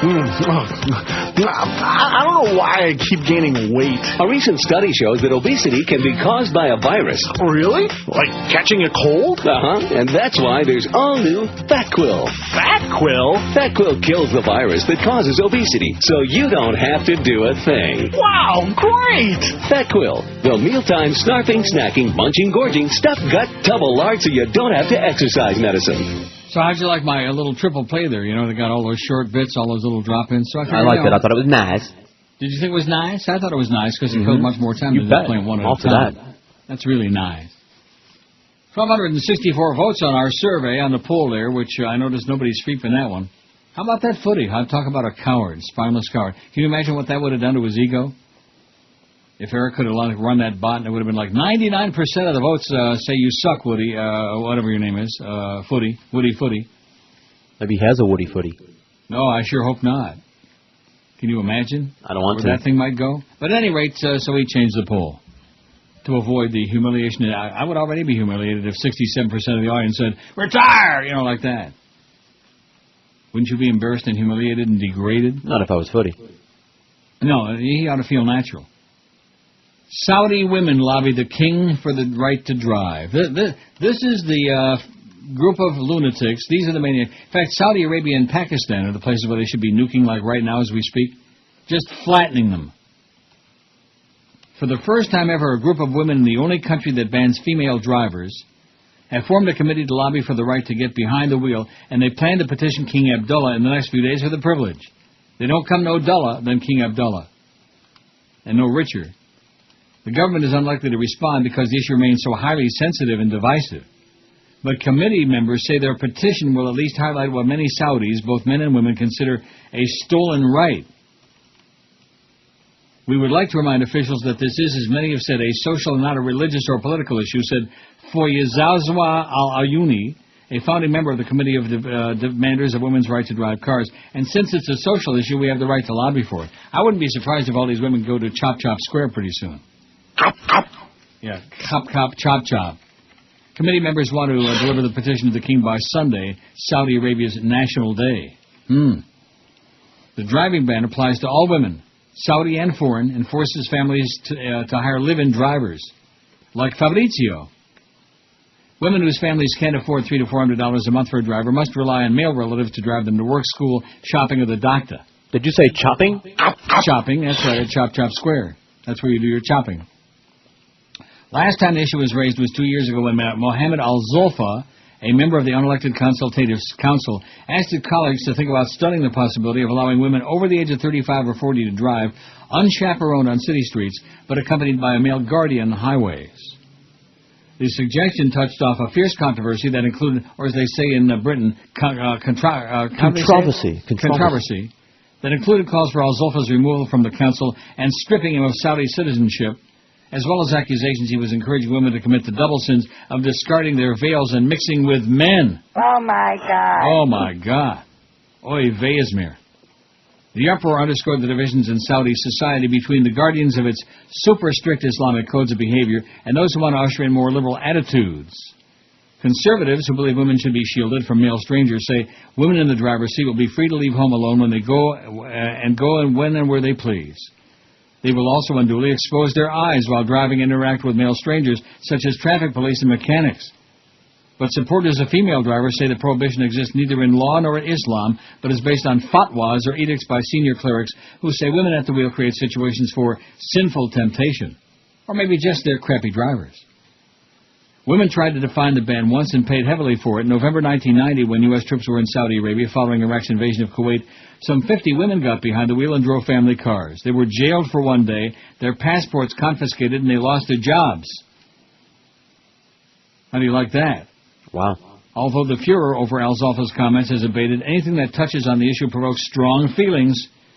In the weeks ushering in the holy Muslim fasting month of Ramadan, which began last Thursday, a furious debate erupted in the Saudi newspaper over a Ramadan television serial that takes up the hardships the ban has caused. In the serial, Amsha bint Amash, the main character, Amsha loses her father and is forced to relocate from her village to Jeddah. After an unsuccessful round of job searching, she decides to become a taxi driver, a job only open to men. To get around the ban, she disguises herself as a man, adding a mustache and donning the white robe and red and white checkered headdress that Saudi men wear. When the program was first advertised, some reacted with shock that a Saudi woman was not only portraying a man, but also one who drives. Conservatives say women should not emulate men in behavior or dress. Don't wear a man's dress, like the Pope, for example. The controversy has forced the serial's writer, Abdullah Abdul Amir, to issue a statement stressing the goal of the program, aired on the Lebanese satellite channel LBC, is not to incite women to drive. All I wanted to do was to raise our contemporary issues from a Saudi viewpoint, and through comedy, said Abdul Amir. But that hasn't appeased Saudis determined to uphold the driving ban. In a letter to Al Hayat Daily titled, Amsha, We Don't Need You, reader Imam Abdul Wahab wondered why the driving issue has become an obsession for many Saudis and non-Saudis. Has this become a weak point for us, she wrote. As a Saudi girl, I say no. This is a tradition that's become acceptable, she added. No one has any right to use it as a means to mock or ridicule. Right. On Monday, another Saudi newspaper, Al Watan, ran an article about a major car dealership sending out invitations for women in Jeddah to come out and try a new family sedan for 24 hours. But the dealership stressed the invitation was for women and their drivers, who are the only ones permitted to test drive the cars. Al-Ayuni said she understands that some women oppose ending the ban. We won't force it on those who don't want it, she said. The petition circulated electronically for signatures has received a lot of support from within the kingdom from both men and women, as well as from outside Saudi Arabia. This is a right that's been delayed for too long, she said. I say we just flatten it. Hook up the long American to the oil wells and just screw all of those bastards, especially the royal family. Bunch of crooks. And like Bandar Bush said, what's wrong with corruption? It's a way of life. What's wrong with a little corruption? Or a lot of corruption? And he actually said that. They showed him saying the clip. He was not holding George W. Bush's hand at the time, but I think it would have been a very symbolic gesture if he would have been. What's wrong with some corrupt butcher, like that? Right. Give a sense of humor, for Christ's sakes. In fact, I think the comment was some of the richest people in the world, got their money through corruption. In fact, wouldn't you say most of the richest people in the world got their money through corruption? I imagine they did. I would think so. How else? I don't know if there's a better way. Sure as hell not by doing this. Look at the paltry sum they're paying me for crying out loud. And I can't even play fart sounds. Ain't no fart sounds anymore. Well, why even bother playing that thing? Right. Now, what's the story on the out cue? Are we just going to have that one forever now? The one that... No, they're going to keep randomizing it and mixing it up and surprising you, I imagine. No. I'm talking about the one that I play here, the out cue. I'd ask Josh, but he's not here, I don't think. Oh, I don't ask him. Don't start. 1272 on the O.J. pool. What's your take on O.J. Simpson? The arraignment is tomorrow. We'll be covering that with a big blanket. Even though, of course, it's in Vegas, so there's the time difference taken into account. We'll do the best we can. Won't we? We'll do something. He's pure scum. 379. O.J., pure scum. I hope he rots in jail. 357. I hope they kill him in jail. 319. I hate him like poison. 87. So the first four categories all hostile. But he's misunderstood. 63. I'm sure that a lot of those votes came from inside our building. Maybe Greg and some of the others voted on that. Like Screwan. Is she still there over on the other side of the building? Wow. And Greg? Greg who? He's misunderstood. 63. I'm a huge O.J. fan. 55. Oh, my God. I'm holding back meals from weeks ago. And I'm a fan. 13. Just not a huge fan, but, See, I'm glad I put those two separate categories on there, so those 13 people didn't have to degrade and humiliate themselves like the 55 who said, I'm a huge fan of this murdering sociopath. And we never put he's a sociopath on there. Chris, is that because you can't spell it? I can spell it. So why didn't you put it on there? Doing it now. You don't want to put it on there? I'm doing it now. I don't want to be pushy, but get it on there. Under 2 hours.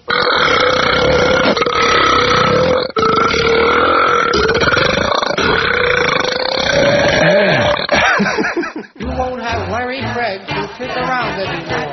I'm a self-hating, right-wing moralizer, a neocon that's more holy than you. I only have just one selfish desire, cruising toilets to fondle strange dudes. 1, 2, 3, 4, tap your shoe on the floor.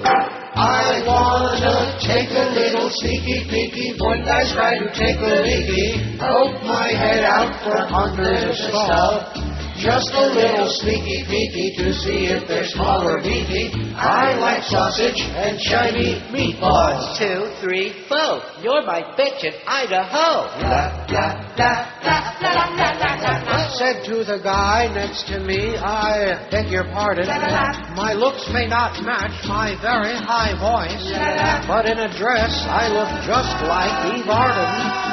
Does that impress you enough to get moist? 5, 6, 7, great, you blew it for 2008.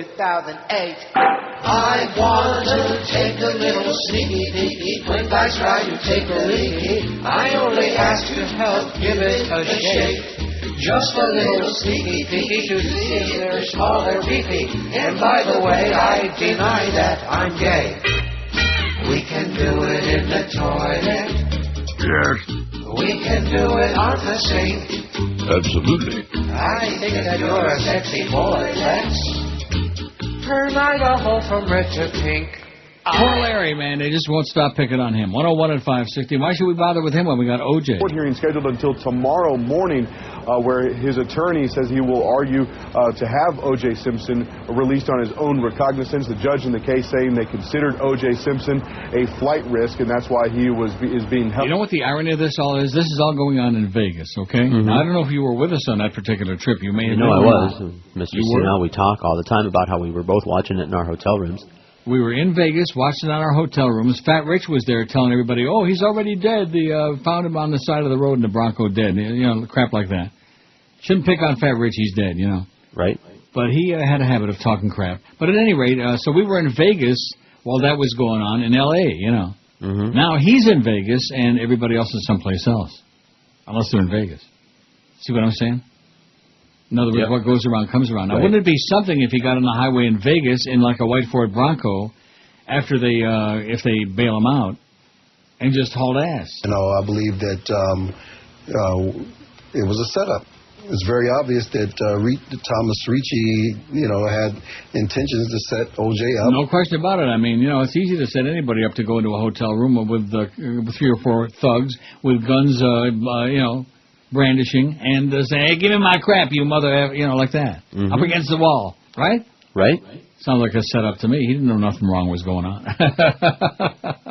Oh, it's just amazing, just astonishing. In jail here in Las Vegas, and prosecutors here in Las Vegas also say that they will soon file formal charges against O.J. Simpson, and many people thinking that that will also happen tomorrow morning. Good, excellent. I like 75 years sounds good to me. 60 years old. Let him out when he's 135.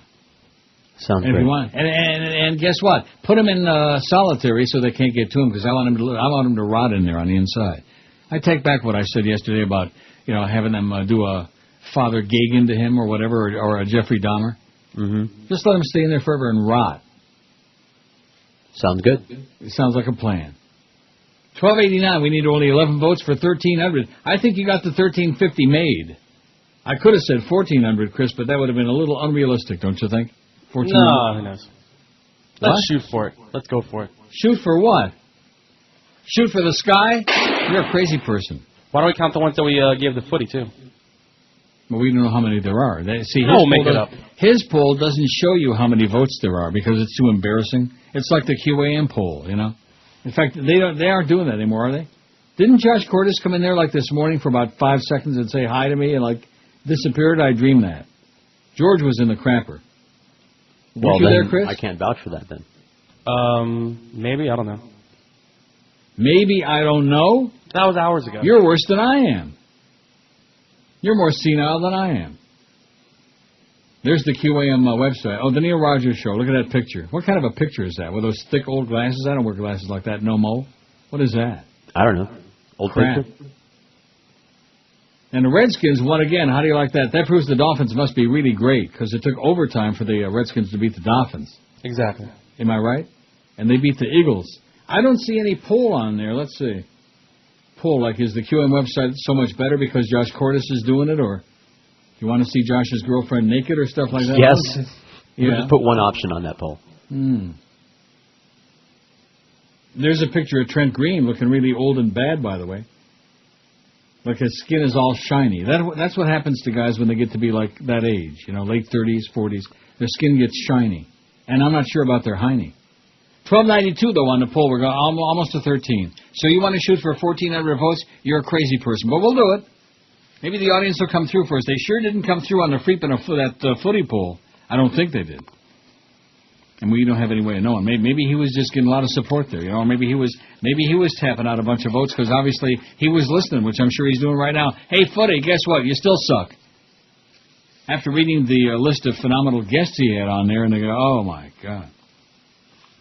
How about abortion, huh? How about capital punishment, Footy? Come on, you can do it. How about those casinos, those evil one-eyed bandits, the slot machines, man? Well, I haven't been to Woodbine for a couple of days. You know, I was there on Sunday, broke even. I broke my streak on Saturday. I had a losing day. Not a lot, though. A few hundred. Not a lot. George would say, that's a lot. Okay, that's a lot. I had a good streak going there for a while. Really good streak. Just blind luck. Drift into war with Iran out of control, says the United Nations in the Guardian UK. I sure hope they don't have any of those programming words in here. I hate that. The UN's chief nuclear weapons inspector yesterday warned against the use of force against Iran, and what UN officials said was an attempt to halt an out-of-control drift to war. Out of control! Oh, my God. His outspoken remarks, which drew a parallel between Iran and Iraq, appeared to take aim at the U.S. and Britain. No Schmidt. They followed comments on Sunday night by the French Foreign Minister, Bernard Kouchner, as in Kashmir and Tuchus, who said, "We have to prepare for the worst," adding, "The worst is war." I would not talk about any use of force, Mohammed al-Baradei told reporters at the IAEA headquarters in Vienna. There are rules on how to use force. I would hope that everybody would have gotten a lesson after the Iraq situation, where 700,000 innocent civilians have lost their lives on the suspicion that a country has nuclear weapons. There's been a string of reports out of Washington that the Bush administration is running out of patience with diplomacy and is intensifying its plans for airstrikes as a means of halting Iran's disputed nuclear program. There it is again, MME, programming. UN officials said Mr. al-Baradei, an Egyptian diplomat who was awarded the Nobel Peace Prize in 2005, was attempting to slow down what seemed to be an accelerating march to war. There's a strategic reason for doing these things, one official said. He's really alarmed. He sees this thing going out of control. The feeling around here is that this looks like a run-up to the Iraq War. Like we've been like Desiru all over again. We've been there before. How are we doing on that poll, Chris? We're going to make the 1,400? I don't think we're going to make the 1,300. So, Cordes says you're crazy. He was not in there? Not in today, no. Well, who came in there and said hi? Nobody? Somebody did. See, I have no idea who it was, nor do I care. Maybe it was Paco. Last month, the French President Nicolas Sarkozy sparked a heated political debate in Paris when he called the Iranian standoff the greatest crisis of current times, saying the world had a catastrophic alternative, an Iranian bomb or the bombing of Iran.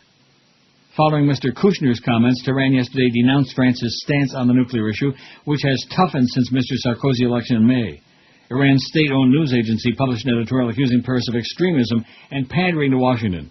The new occupants of the Élysée want to copy the White House, it said, accusing Mr. Sarkozy of taking on an American skin. Kind of like, what's his name? Hannibal Lecter. Iran insists on its right to run a comprehensive nuclear program, including the incitement of the enrichment of uranium, which it says is intended for peaceful electricity generation.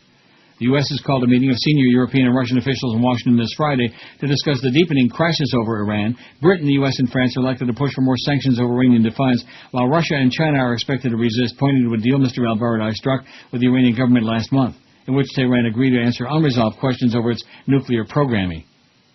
The U.S., Britain, France, and Germany complained to Mr. al-Baradei they hadn't been consulted on that agreement. It did not mention the UN Security Council demand that Iran suspend uranium enrichment while its programming is assessed. See, that program with the ME on the end is throwing me off. In their eyes, the deal gave Tehran a means of stalling new sanctions while continuing to produce nuclear fuel. After talks with Mr. Kushner in Paris yesterday, the Dutch foreign minister said the Netherlands would support EU sanctions if the UN Security Council failed to agree on new measures. Nederlands, the Dutch. Mr. al-Baradei, Director General of the IAEA, has been increasingly at odds with Washington and London, who believe he is straying beyond his job description and freelancing as an independent statesman. He wants to be the spokesman. Maybe we can get Brian Murray to do it. He got canned in Ottawa. And by the way, that reminds me, hockey season isn't all that far away. I bet George is whipped up about that. Maybe you can get some tickets there at the station. Title. Jerome McGinley led the club in scoring. Well, good for him, okay? I'm sure we got some hockey stuff on here. But it's in commercial, wouldn't you know? That's my luck. Each drink you have before driving in Paris, you judge. It's time to change the meaning of Taiwan on. Support Project Red Ribbon. You hear that? Project. See, we got Programmies and Project. And this is from Mothers Against Dead Driving. What? I was freaking out. Is that coming from here? What? Project? That noise, that Project. 1,300 on there. We got 50 minutes to get 100 votes. That's not going to happen. I don't know what you're talking about. Why couldn't you settle with 1,350? Why did you have to, pee in my parade? All right, let's go, man. We're going to get 1,400. Get out of here. Let's go, my ass. If you would push it, we'll get to 14.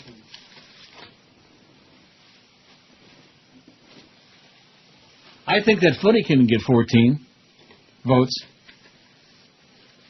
I mean, that's embarrassing, you know. Paper or plastic. And not only that's not even worded correctly. Not do you favor universal health insurance, would you favor? I mean, well, what does that mean? Would you if what? Choosing to get after Brad May. Well, now you see what Anaheim's doing, changing on the floor. Somebody needs to take a gigantic watermelon and stuff it in Pierre Maguire's mouth. If somebody doesn't shut this man up, I'm going to do it personally, okay? Pierre Maguire. Bop, bop, bop, bop, bop, bop, bop, bop, like that. What is it with these analysts, man, who never shut up? You know what I'm talking about? Sports analysts like that dumb frog and East Pot fan? Sports analyst. Bop, bop, bop, bop, like that. You'd understand if you'd watch some hockey. Quincy. Plays it through the middle, trying to find Henrik Zetterberg. Well, good for him. I smell it.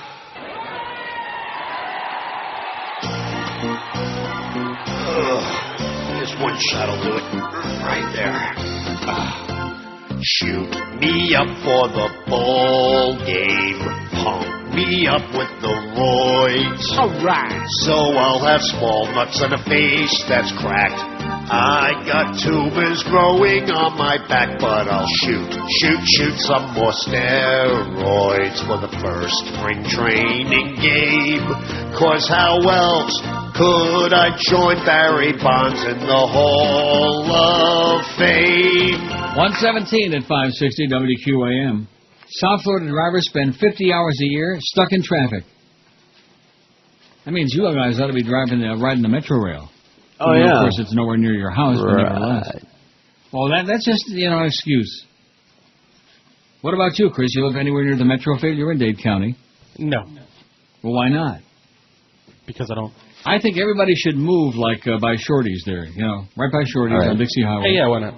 And then you'll be right by the Metro Rail. And then, or you can move to Hialeah, take you out there. Nobody wants to go there, but it'll take you out there. Like maybe the Hialeah racetrack. There's nothing going on there anymore. Now, do they tear it down, or is it still there? I guess it's still there, right? I believe so. Palm trees, the flamingos. The palm trees that didn't get blown down by the hurricanes, that is. 1,317 votes on our award-winning poll. We need to get to 1,400 to make Chris happy. I don't think we're going to make you happy. Because according to Eric's projections here, we need 2 a minute. Well, that's down from 2.1. We're narrowing the ratio, you know what I mean? Remember Horatio Hornblower? Sure. We're narrowing the Horatio. But I need 83 votes in 42 minutes. 42 minutes, Jesus. Anyway, the Sun-Sentinel just said South Florida drivers spend an average of 50 hours a year stuck in traffic, according to a new national study released today. Get on that Metro Rail, hop on it. And those traffic jams aren't just annoying, they're costing money, baby. Congestion cost drivers in Broward, Palm Beach, and Dade about $2.7 billion in 2005, or up about $903 a person, up from $1.78 billion, or $688 a person in 2000. The costs show in the Texas Transportation Institute study reflects fuel cost, vehicle wear, and the value of each motorist's time spent fighting traffic on or off the job. The institute is part of Texas A&M University. How do you place a value on your time? How do you do that? It's how much you make per hour. Oh. Well, I can't afford to be. It's a damn good thing I'm not driving here yet. And if you think there's gridlock there, oh, brother. Drivers in South Florida spent slightly more time stuck in traffic than in 2005 they did in the previous year when they sat idle for 49 hours. The region ranked 11th in the number of hours of delay per driver. But it comes out 5th worst in the total number of hours of delay experienced by all drivers, 150 million. 150 million hours. The study summed it up this way: too many people, too many trips over a too short period of time on a system that's too small. It's too small. Yes. Like the spokesman said. Like Stewie Barnes, he's too small. It could be worse. Motorists would have spent an additional 4 hours stuck in traffic in 2005 had it not been for the savings associated with mass transit, I-95's high-occupancy vehicle lanes, and efforts to remove crashes fast. Pronto, tonto. Robert Say, 40, an insurance salesman from Tamarack, senses that traffic congestion has gotten worse over the 10 years he's lived in South Florida. Everywhere you go, it just takes longer to get there, he said. There's always more construction projects going on that seem to take forever to get completed. The thing I like the best is how they wait until the season starts, and then they start all the construction. This one starts getting really busy. Have you ever noticed that? Yes, you have. Mm-hmm. Gabe Bertacco, 33 of Fort Lauderdale, says he thinks the traffic problems have improved. Overall, it's not so bad. They're widening all the lanes. They're trying. They really are. It just takes them so long, said Gabe. It just takes them so long. They're trying very hard. Well, Gabe is a very forgiving guy, obviously. Just to maintain the same level of congestion with South Florida's growth, the study's authors say the region would have to build 330 lane miles, the equivalent of a 2-lane road, 165 miles long, and add 111,000 daily transit or carpool riders each year. Seeing as that's unlikely, co-author and research scientist David Schrank said cities and, you go up to him and you say, what happened to that? He said it shrank. David Schrank said cities and regions need a balanced approach to hold the line on congestion. Options include coordinating traffic signals, adding lanes, and changing driving patterns through flexible work schedules to be more controversial solutions, such as regulating the flow of traffic onto expressways at rush hour or giving drivers the option of paying a toll to guarantee a quicker commute. This fall, the state begins restriping I-95 between Miami and Fort Lauderdale to accommodate 2 toll express lanes in each direction. The first of what the state foresees is a network of toll lanes on I-95, I-75, and I-595. Ramp signals on I-95 entrance ramps between Ivesbury Road and Northwest 62nd Street, which were installed 3 years ago, will be activated once the I-95 toll lanes open to traffic. Congestion relief is not just a matter of highway and transit agencies building big projects, Frank said. Those are important, but so are actions by businesses, shippers, manufacturers, and employers, as well as commuter shoppers and travelers. There were some bright spots in the study. Aren't you happy? Mm-hmm. In the 23 years covered by the report from 82 to 2005, South Florida commuters went from spending 21 million hours a year in traffic to 150 million hours. Although a large increase, it's actually less than the average of 13 other large urban areas in the study. Oh, thanks God. And South Florida also isn't the worst in Florida in every category. Orlando drivers wasted an average of 54 hours stuck in traffic. Orlando ranked number 8 among all cities in average delays per traveler. South Florida ranked 11th, and Tampa Bay was 20th.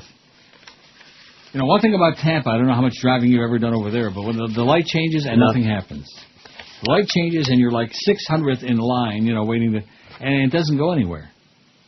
In Detroit, for example, which I guess, makes sense because Detroit is a motor city, When the light changes, even if you're like 10th in line, you can hit the accelerator. You know what I mean? Yeah.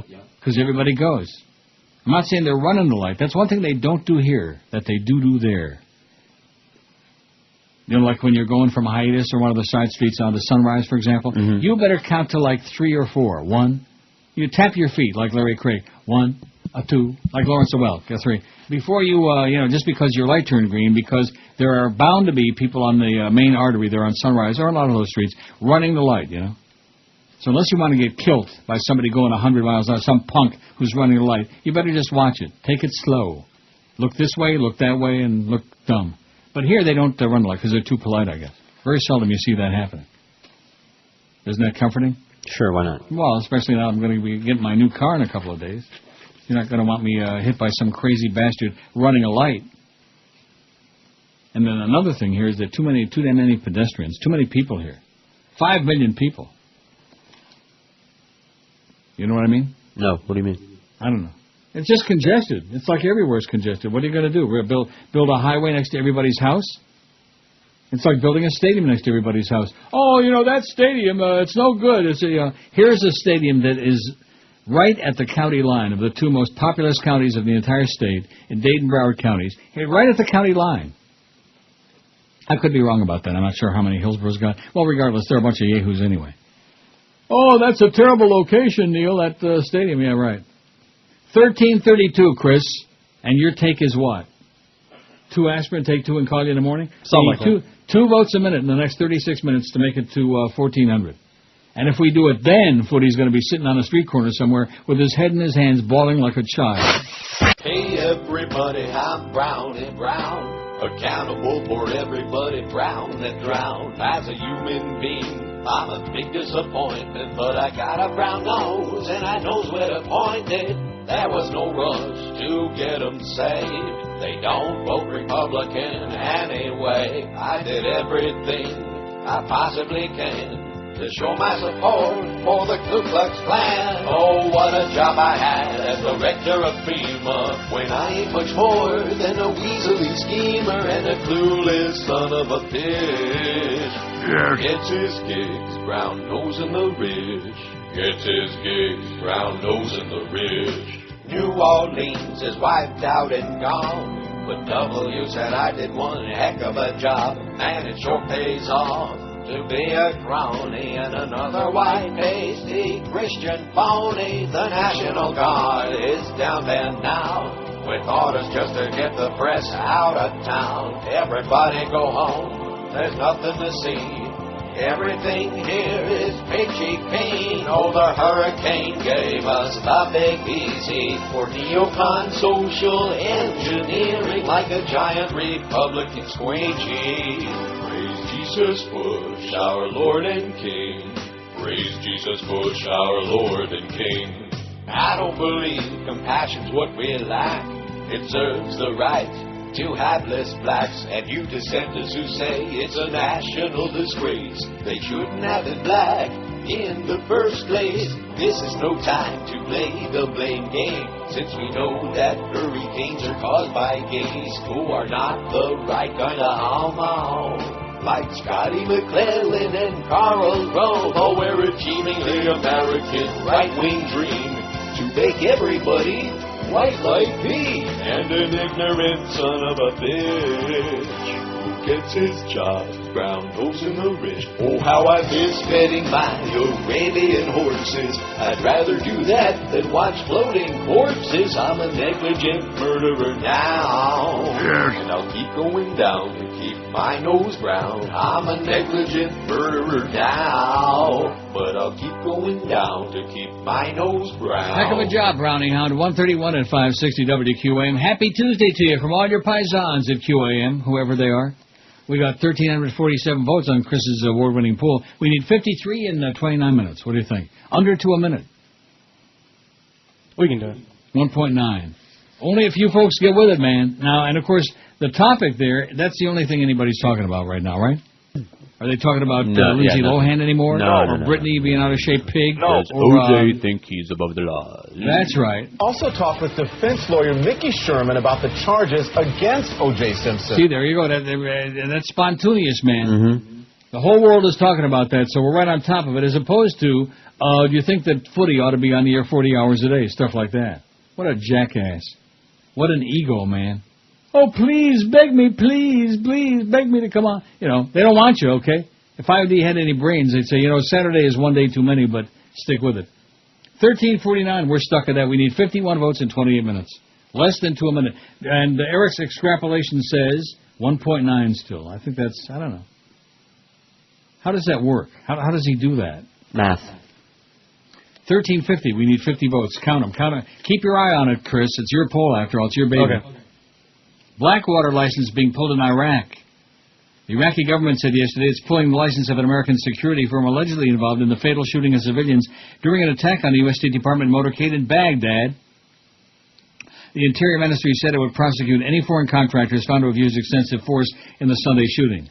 It was the latest accusation against the U.S. contracted firms that operate with little or no supervision and are widely disliked by Iraqis who resent their speeding motorcades and forceful behavior. Interior Ministry spokesman Abdul Karim Khalaf said 8 civilians were killed and 13 were wounded when security contractors believed to be working for Blackwater USA opened fire in a predominantly Sunni neighborhood of western Baghdad. We've canceled the license of Blackwater and prevented them from working all over Iraqi territory. We'll also refer those involved to Iraqi judicial authorities, Khalaf said. The spokesman said witness reports pointed to Blackwater involvement, but said the shooting was still under investigation. It wasn't immediately clear if the measure against Blackwater was intended to be temporary or permanent. Blackwater, based in Mayock, North Carolina, provides security for many U.S. civilian operations in the country.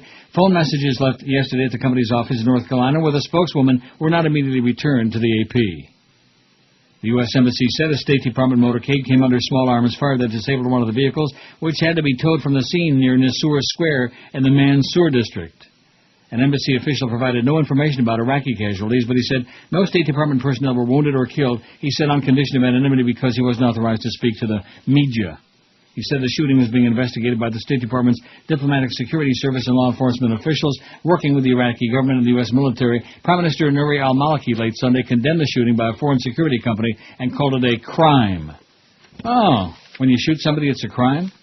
Nah. How about if you, chop their neck off? You know something? It just dawned on me during the break. I think it was like a double suicide, Nicole and Ron. They did, or murder-suicide. You know, that pact? You know how they do that? Yeah. 13:58. We need 42 votes in 26 minutes. And the ratio is 1.7. Oh, we're cutting the ratio down. Doesn't that make you feel better, Chris? More optimistic? Definitely. I don't know. I think you shot a little bit too high today. And then, of course, Footy's going to say, see, they can't even get 1,400 votes. I wonder how many years it takes for them to get 1,400 votes. And they leave the poll up all week long. It's their weekly poll. WEA, weekly poll. That's because he's on like Saturday morning. But he's a legend in his own mind, baby. And everybody who ever sat behind a microphone thinks they're going to be a talk show host. I love that. That just cracks my fat ass up. Well, they should be given the chance. That's right. He's been given the chance, and so far the audience says, go away, yeah.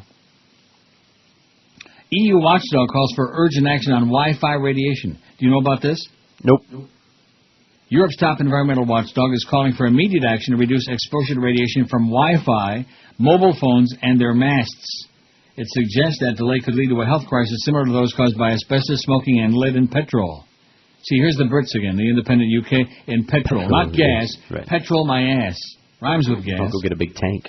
The warning from the EU's European Environmental Agency, EEA, follows an international scientific review which concluded that safety limits set for radiation are thousands of times too lenient, and an official British report last week which concluded that it couldn't rule out the development of cancers from using mobile phones. Professor Jacqueline McGlade, the EEA's executive director, said yesterday, recent research and reviews on the long-term effects of radiation from mobile telecommunications suggest that it would be prudent for health authorities to recommend action to reduce exposures, especially to vulnerable groups such as children. Don't get your little kids no cell phone, okay?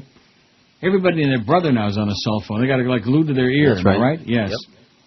The EEA's initiative will increase pressure on governments and public health bodies to take precautionary action over the electromagnetic radiation from rapidly expanding new technologies. The German government's already advising its citizens to use wired internet connections instead of Wi-Fi and landlines instead of mobile phones.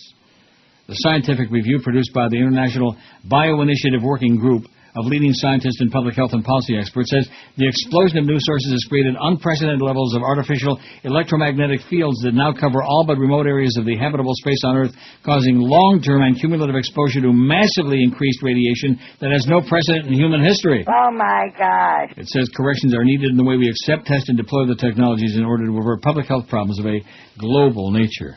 Wow. A lot of things to be really worried about. You know what I'm saying? Don't worry about it. Just have a good time. Right? Right. Like Sonny from the market would say, we're only here for a short time. For, what did he say? Not here for a long time, just for a good time. That's right. You know what he said? That's what he said. And he was right about that. We're not here for a long time. Because I would assume that is long gone, Sonny's market there. Right. What a shame. Yes. Well, good Toronto boy, Sonny from the market. Used to bring us, what he used to bring us? He used to bring us salads, those really fancy salads with all kinds of good things in them. Oh, the shallots? Fruits and vegetables and What whatnot. about Marcello with a shallot? Yes. We need 37 votes in 23 minutes.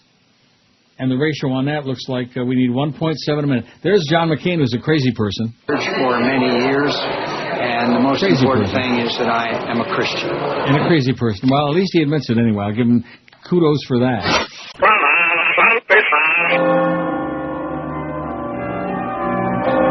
Coming soon to retail stores everywhere, a new toy line that is heavenly sent.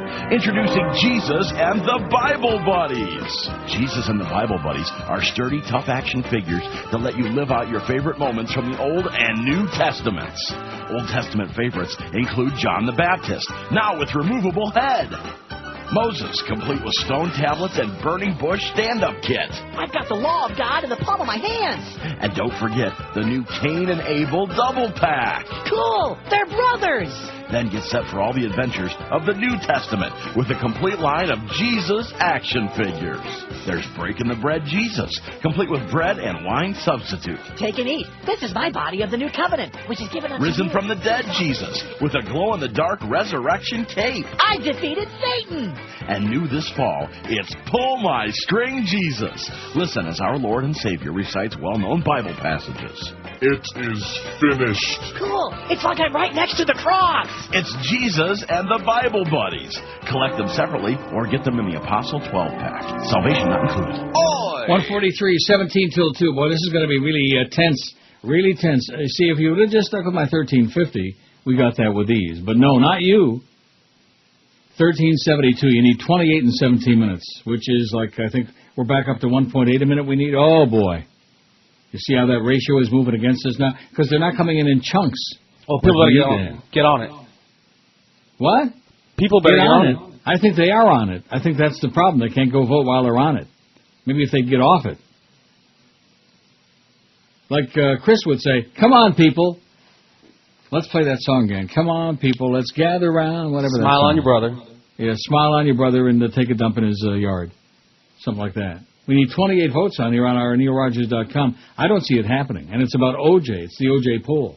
What's your take on O.J. Simpson? He's pure scum, 400. I hope he rots in jail, 383. I hope they kill him in jail, 331. I hate him like poison, 93. He's misunderstood, 67. Right. I'm a huge fan, 58. He's a sociopath, 25. And I'm a fan, 15. Out of 1,372. It's stuck there. I think Eric's got his foot on the brake. Don't you hate when he does that? Let's go, Eric. That request. I want to give you a little listen to what the Judge Goldman's denies attorney the had to Goldman's say. request for Simpson earnings, tentatively. It will be a cold day in hell before you ever see a piece of paper on that piece of paper bearing the signature of O.J. Simpson and Fred Goldman. It will not ever occur. Mr. O.J. Simpson took from Fred Goldman, his son, murdered him brutally, stabbed him 30 times. When Ron Goldman About 30, man. was the wrong person at the wrong time and the wrong place. It is inconceivable that the father of a murder victim would sit and bargain, haggle with a murderer over a recompense. Amen. Get him. Okay, we need 23 votes now in 15 minutes. Okay, now you're making a little bit of a move. You need 1.6. Oh, there's the mugshot of O.J. again. That's the poll, because everybody in America is talking about, just when you think he goes away, you know, like we won't have him to kick around anymore, and we finally get a reprieve. Isn't that what we need, is a reprieve? Right. Mighty white of him to stay in the news like that, so we'll have something to talk about. Yeah, but come to find out that just when we like Alien coming back to South Florida. Wouldn't that be great? Oh, my God, can you imagine? What? No. No? But he's missing his Happy Meals, for Christ's sakes. I doubt it. Which means he's probably going to live a long life. Especially with that great medical care that Michael Moore told us about in Cuba. 1380, we need 20 and 14 minutes. I think your audience is starting to come through for you now, Chris. What time is your show on? You need only 1.5 a minute. I'll be on it, too. So much tension, and so, yeah, over Mad Dog's dead body you'll be on it, too. 2 a.m. That's not a bad time. Maybe you can do like Mo. Remember when they tried to stick him on when everybody was still asleep and he was going like that? And then, of course, Greg, being the genius that he was, Greg got, threatened to be sued again. He was always going to sue this one, going to sue that one. Remember those days? I think you remember that. Yep. Yeah. 15 and 14 minutes. We need what? 15 and 14 minutes. No, 14 and 14 minutes. 1 a minute. We're down to that. We've cut that ratio way down. Eat your heart out, Footy. We need 1.1 a minute to get to 1,400, which will be a real... And what's the big deal with that? We started the damn poll at 1:30 yesterday in the middle of the show. Oh, that's right. Like I said, we only started this poll 9:45 this morning. If you ain't cheating, you ain't trying. What? If you ain't cheating, you ain't trying. That's true. That's what Bill Belichick says, and it worked. No problem. Who cares? Just crush those Jets. Jetsusuk. Now, I didn't hear this morning at the end of Joe Rose's show. Did I actually hear that he was confabulating with Mark the Jets fan and that other jackass, his boyfriend? What's the other guy's name? Whatever from Boar's Head. Yeah, Richie from Boar's Head. I heard it. Why did he do that? I guess Joe's got a short memory. I guess he doesn't remember how those two guys almost single-handedly destroyed the worst team. We need 11 votes in 13 minutes, less than 1 minute, and there's O.J. again. After something that's not there, or B, he has found effective ways to shield it, to hide it, to squirrel it away. I mean, that's one of the backstories in this New Vegas episode, is that one of the no-goodniks that he was currently ripping off had been told or been asked allegedly by O.J. to help him squirrel away money in some offshore accounts. So if they can identify that and find that, then they'll be able to get something material out of O.J., I believe. Yeah, shake his pockets, okay? See if there's any, loose change in there. Loose change. How many people watch that so far, loose change? About 30, man. How many people watch that Zeitgeist thing? About 30, man. Well, that thing is great. Now, did you watch it? Did you tell me? No, I have it, but I didn't watch it. You haven't watched it? I suck. No. That's right up your alley, Sally. I know. It's right there on the dresser. $13.95 plus tax and recapable tire, man. We're right on the verge of greatness. If we get 1,400 votes today, you could knock me over with a ball-peen hammer. Wow. $13.97. 3 more. We need only solamente tres. Log on to 560QAM/Chump.Sport Hole now.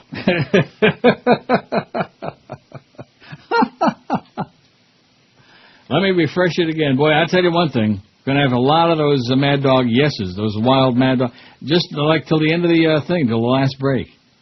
Don't you think? Yeah. First he goes like this, although I don't know if I want to do it. Well, all right, sports fans. Yes! Yes! $13.99 so far. Yes! Yes! Yes! Yes! Yes! Yes! What is it? There we go, 14. You got 14. Let me. I want to see with my own 5 eyes. Oh, there it is. Yes! Yes! Well, all right, sports fans. Yes! Yes! Yes!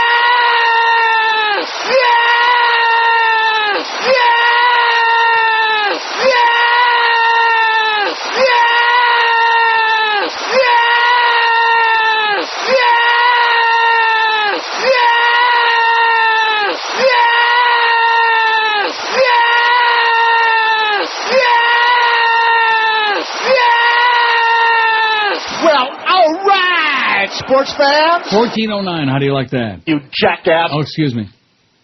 Pretty good. See, and you were selling it short, Chris. You kept saying, "Oh, we're never going to make no 1400. What are you talking about?" Yeah, exactly. I told you when you're getting paid the big bucks to do the big polls. That's what it's all about, is the poll. The rest of the show, to hell with that. Oh, I'm sorry, Clarence. Since they took our fart sounds away, things just ain't what they used to be. I thought we were making a little bit of a comeback there. You notice? You know I was wondering. Right? I was wondering what? You know what they say, right? What do they say? Ain't no fart sounds anymore. Oh, is that what they say? I just was wondering how long it would be before we'd hear from one of the dynamic trio, you know? Joyce, Joe, and Josh. Hey now, the three J's. The Triple J's. Yeah, the Triple J trio. The Triple J lunatics. Crazy people. Like a three-man... yeah, I include Joyce in there in the man part. She's got, I'm sure, a big pair. Battering ram. Doing everything in their power to possibly destroy. 1405. How do we go from 1409 to 1405? I guess maybe I misread it in the middle of my euphoria. Yeah, I think you did. Which was not good. Now, Footy, on the other hand, what's he got? How many votes do you think Footy's got on that poll? 9. Would you be in favor of, I mean, come on. So transparent and so embarrassing. And you know he'll go on Saturday morning and rip me an ass. Oh, Neil Rogers, he's unprofessional. No, he that was all. Yeah, he will. Oh, he will. He is scared of you. Scared of? What are you talking about? Why do you say that? Because everybody's scared of you. Yeah, right. No, he'll rip me an ass. Because I'm unprofessional. That's what he told all the kids in that school, in that class he was teaching, broadcasting, whatever, at BCC or wherever the hell it was. Oh, you don't want to be like Neil Rogers. He's unprofessional. Don't emulate him. Don't try to be like him. He's unprofessional. There's 2 times a month when I'm really professional, Footy. You know what they are? It's the 10th and the 25th on payday. I'm really professional, like Larry King would say. Look it up in the book. Schmuck, Schmirl, Schmendrick, Chanyankel, Putz. But other than that. Not that I hold a grudge or anything like that, but it just comes across as being so juvenile, jealous. And there's more J's for it. You know, we got Joyce and Josh and Joe and juvenile and jealous. A lot of J's. As in J-E-W, J-E-W. Jujubes. I did love jujubes, only they yank your teeth out. Yeah. Don't they? Yeah, they do. Like if you got tefillins and stuff like that, they just rip your teeth out. 1408, we thank you profusely. The audience came through, and it's all thanks to Chris. You fell in Miami town at 560 WQAM.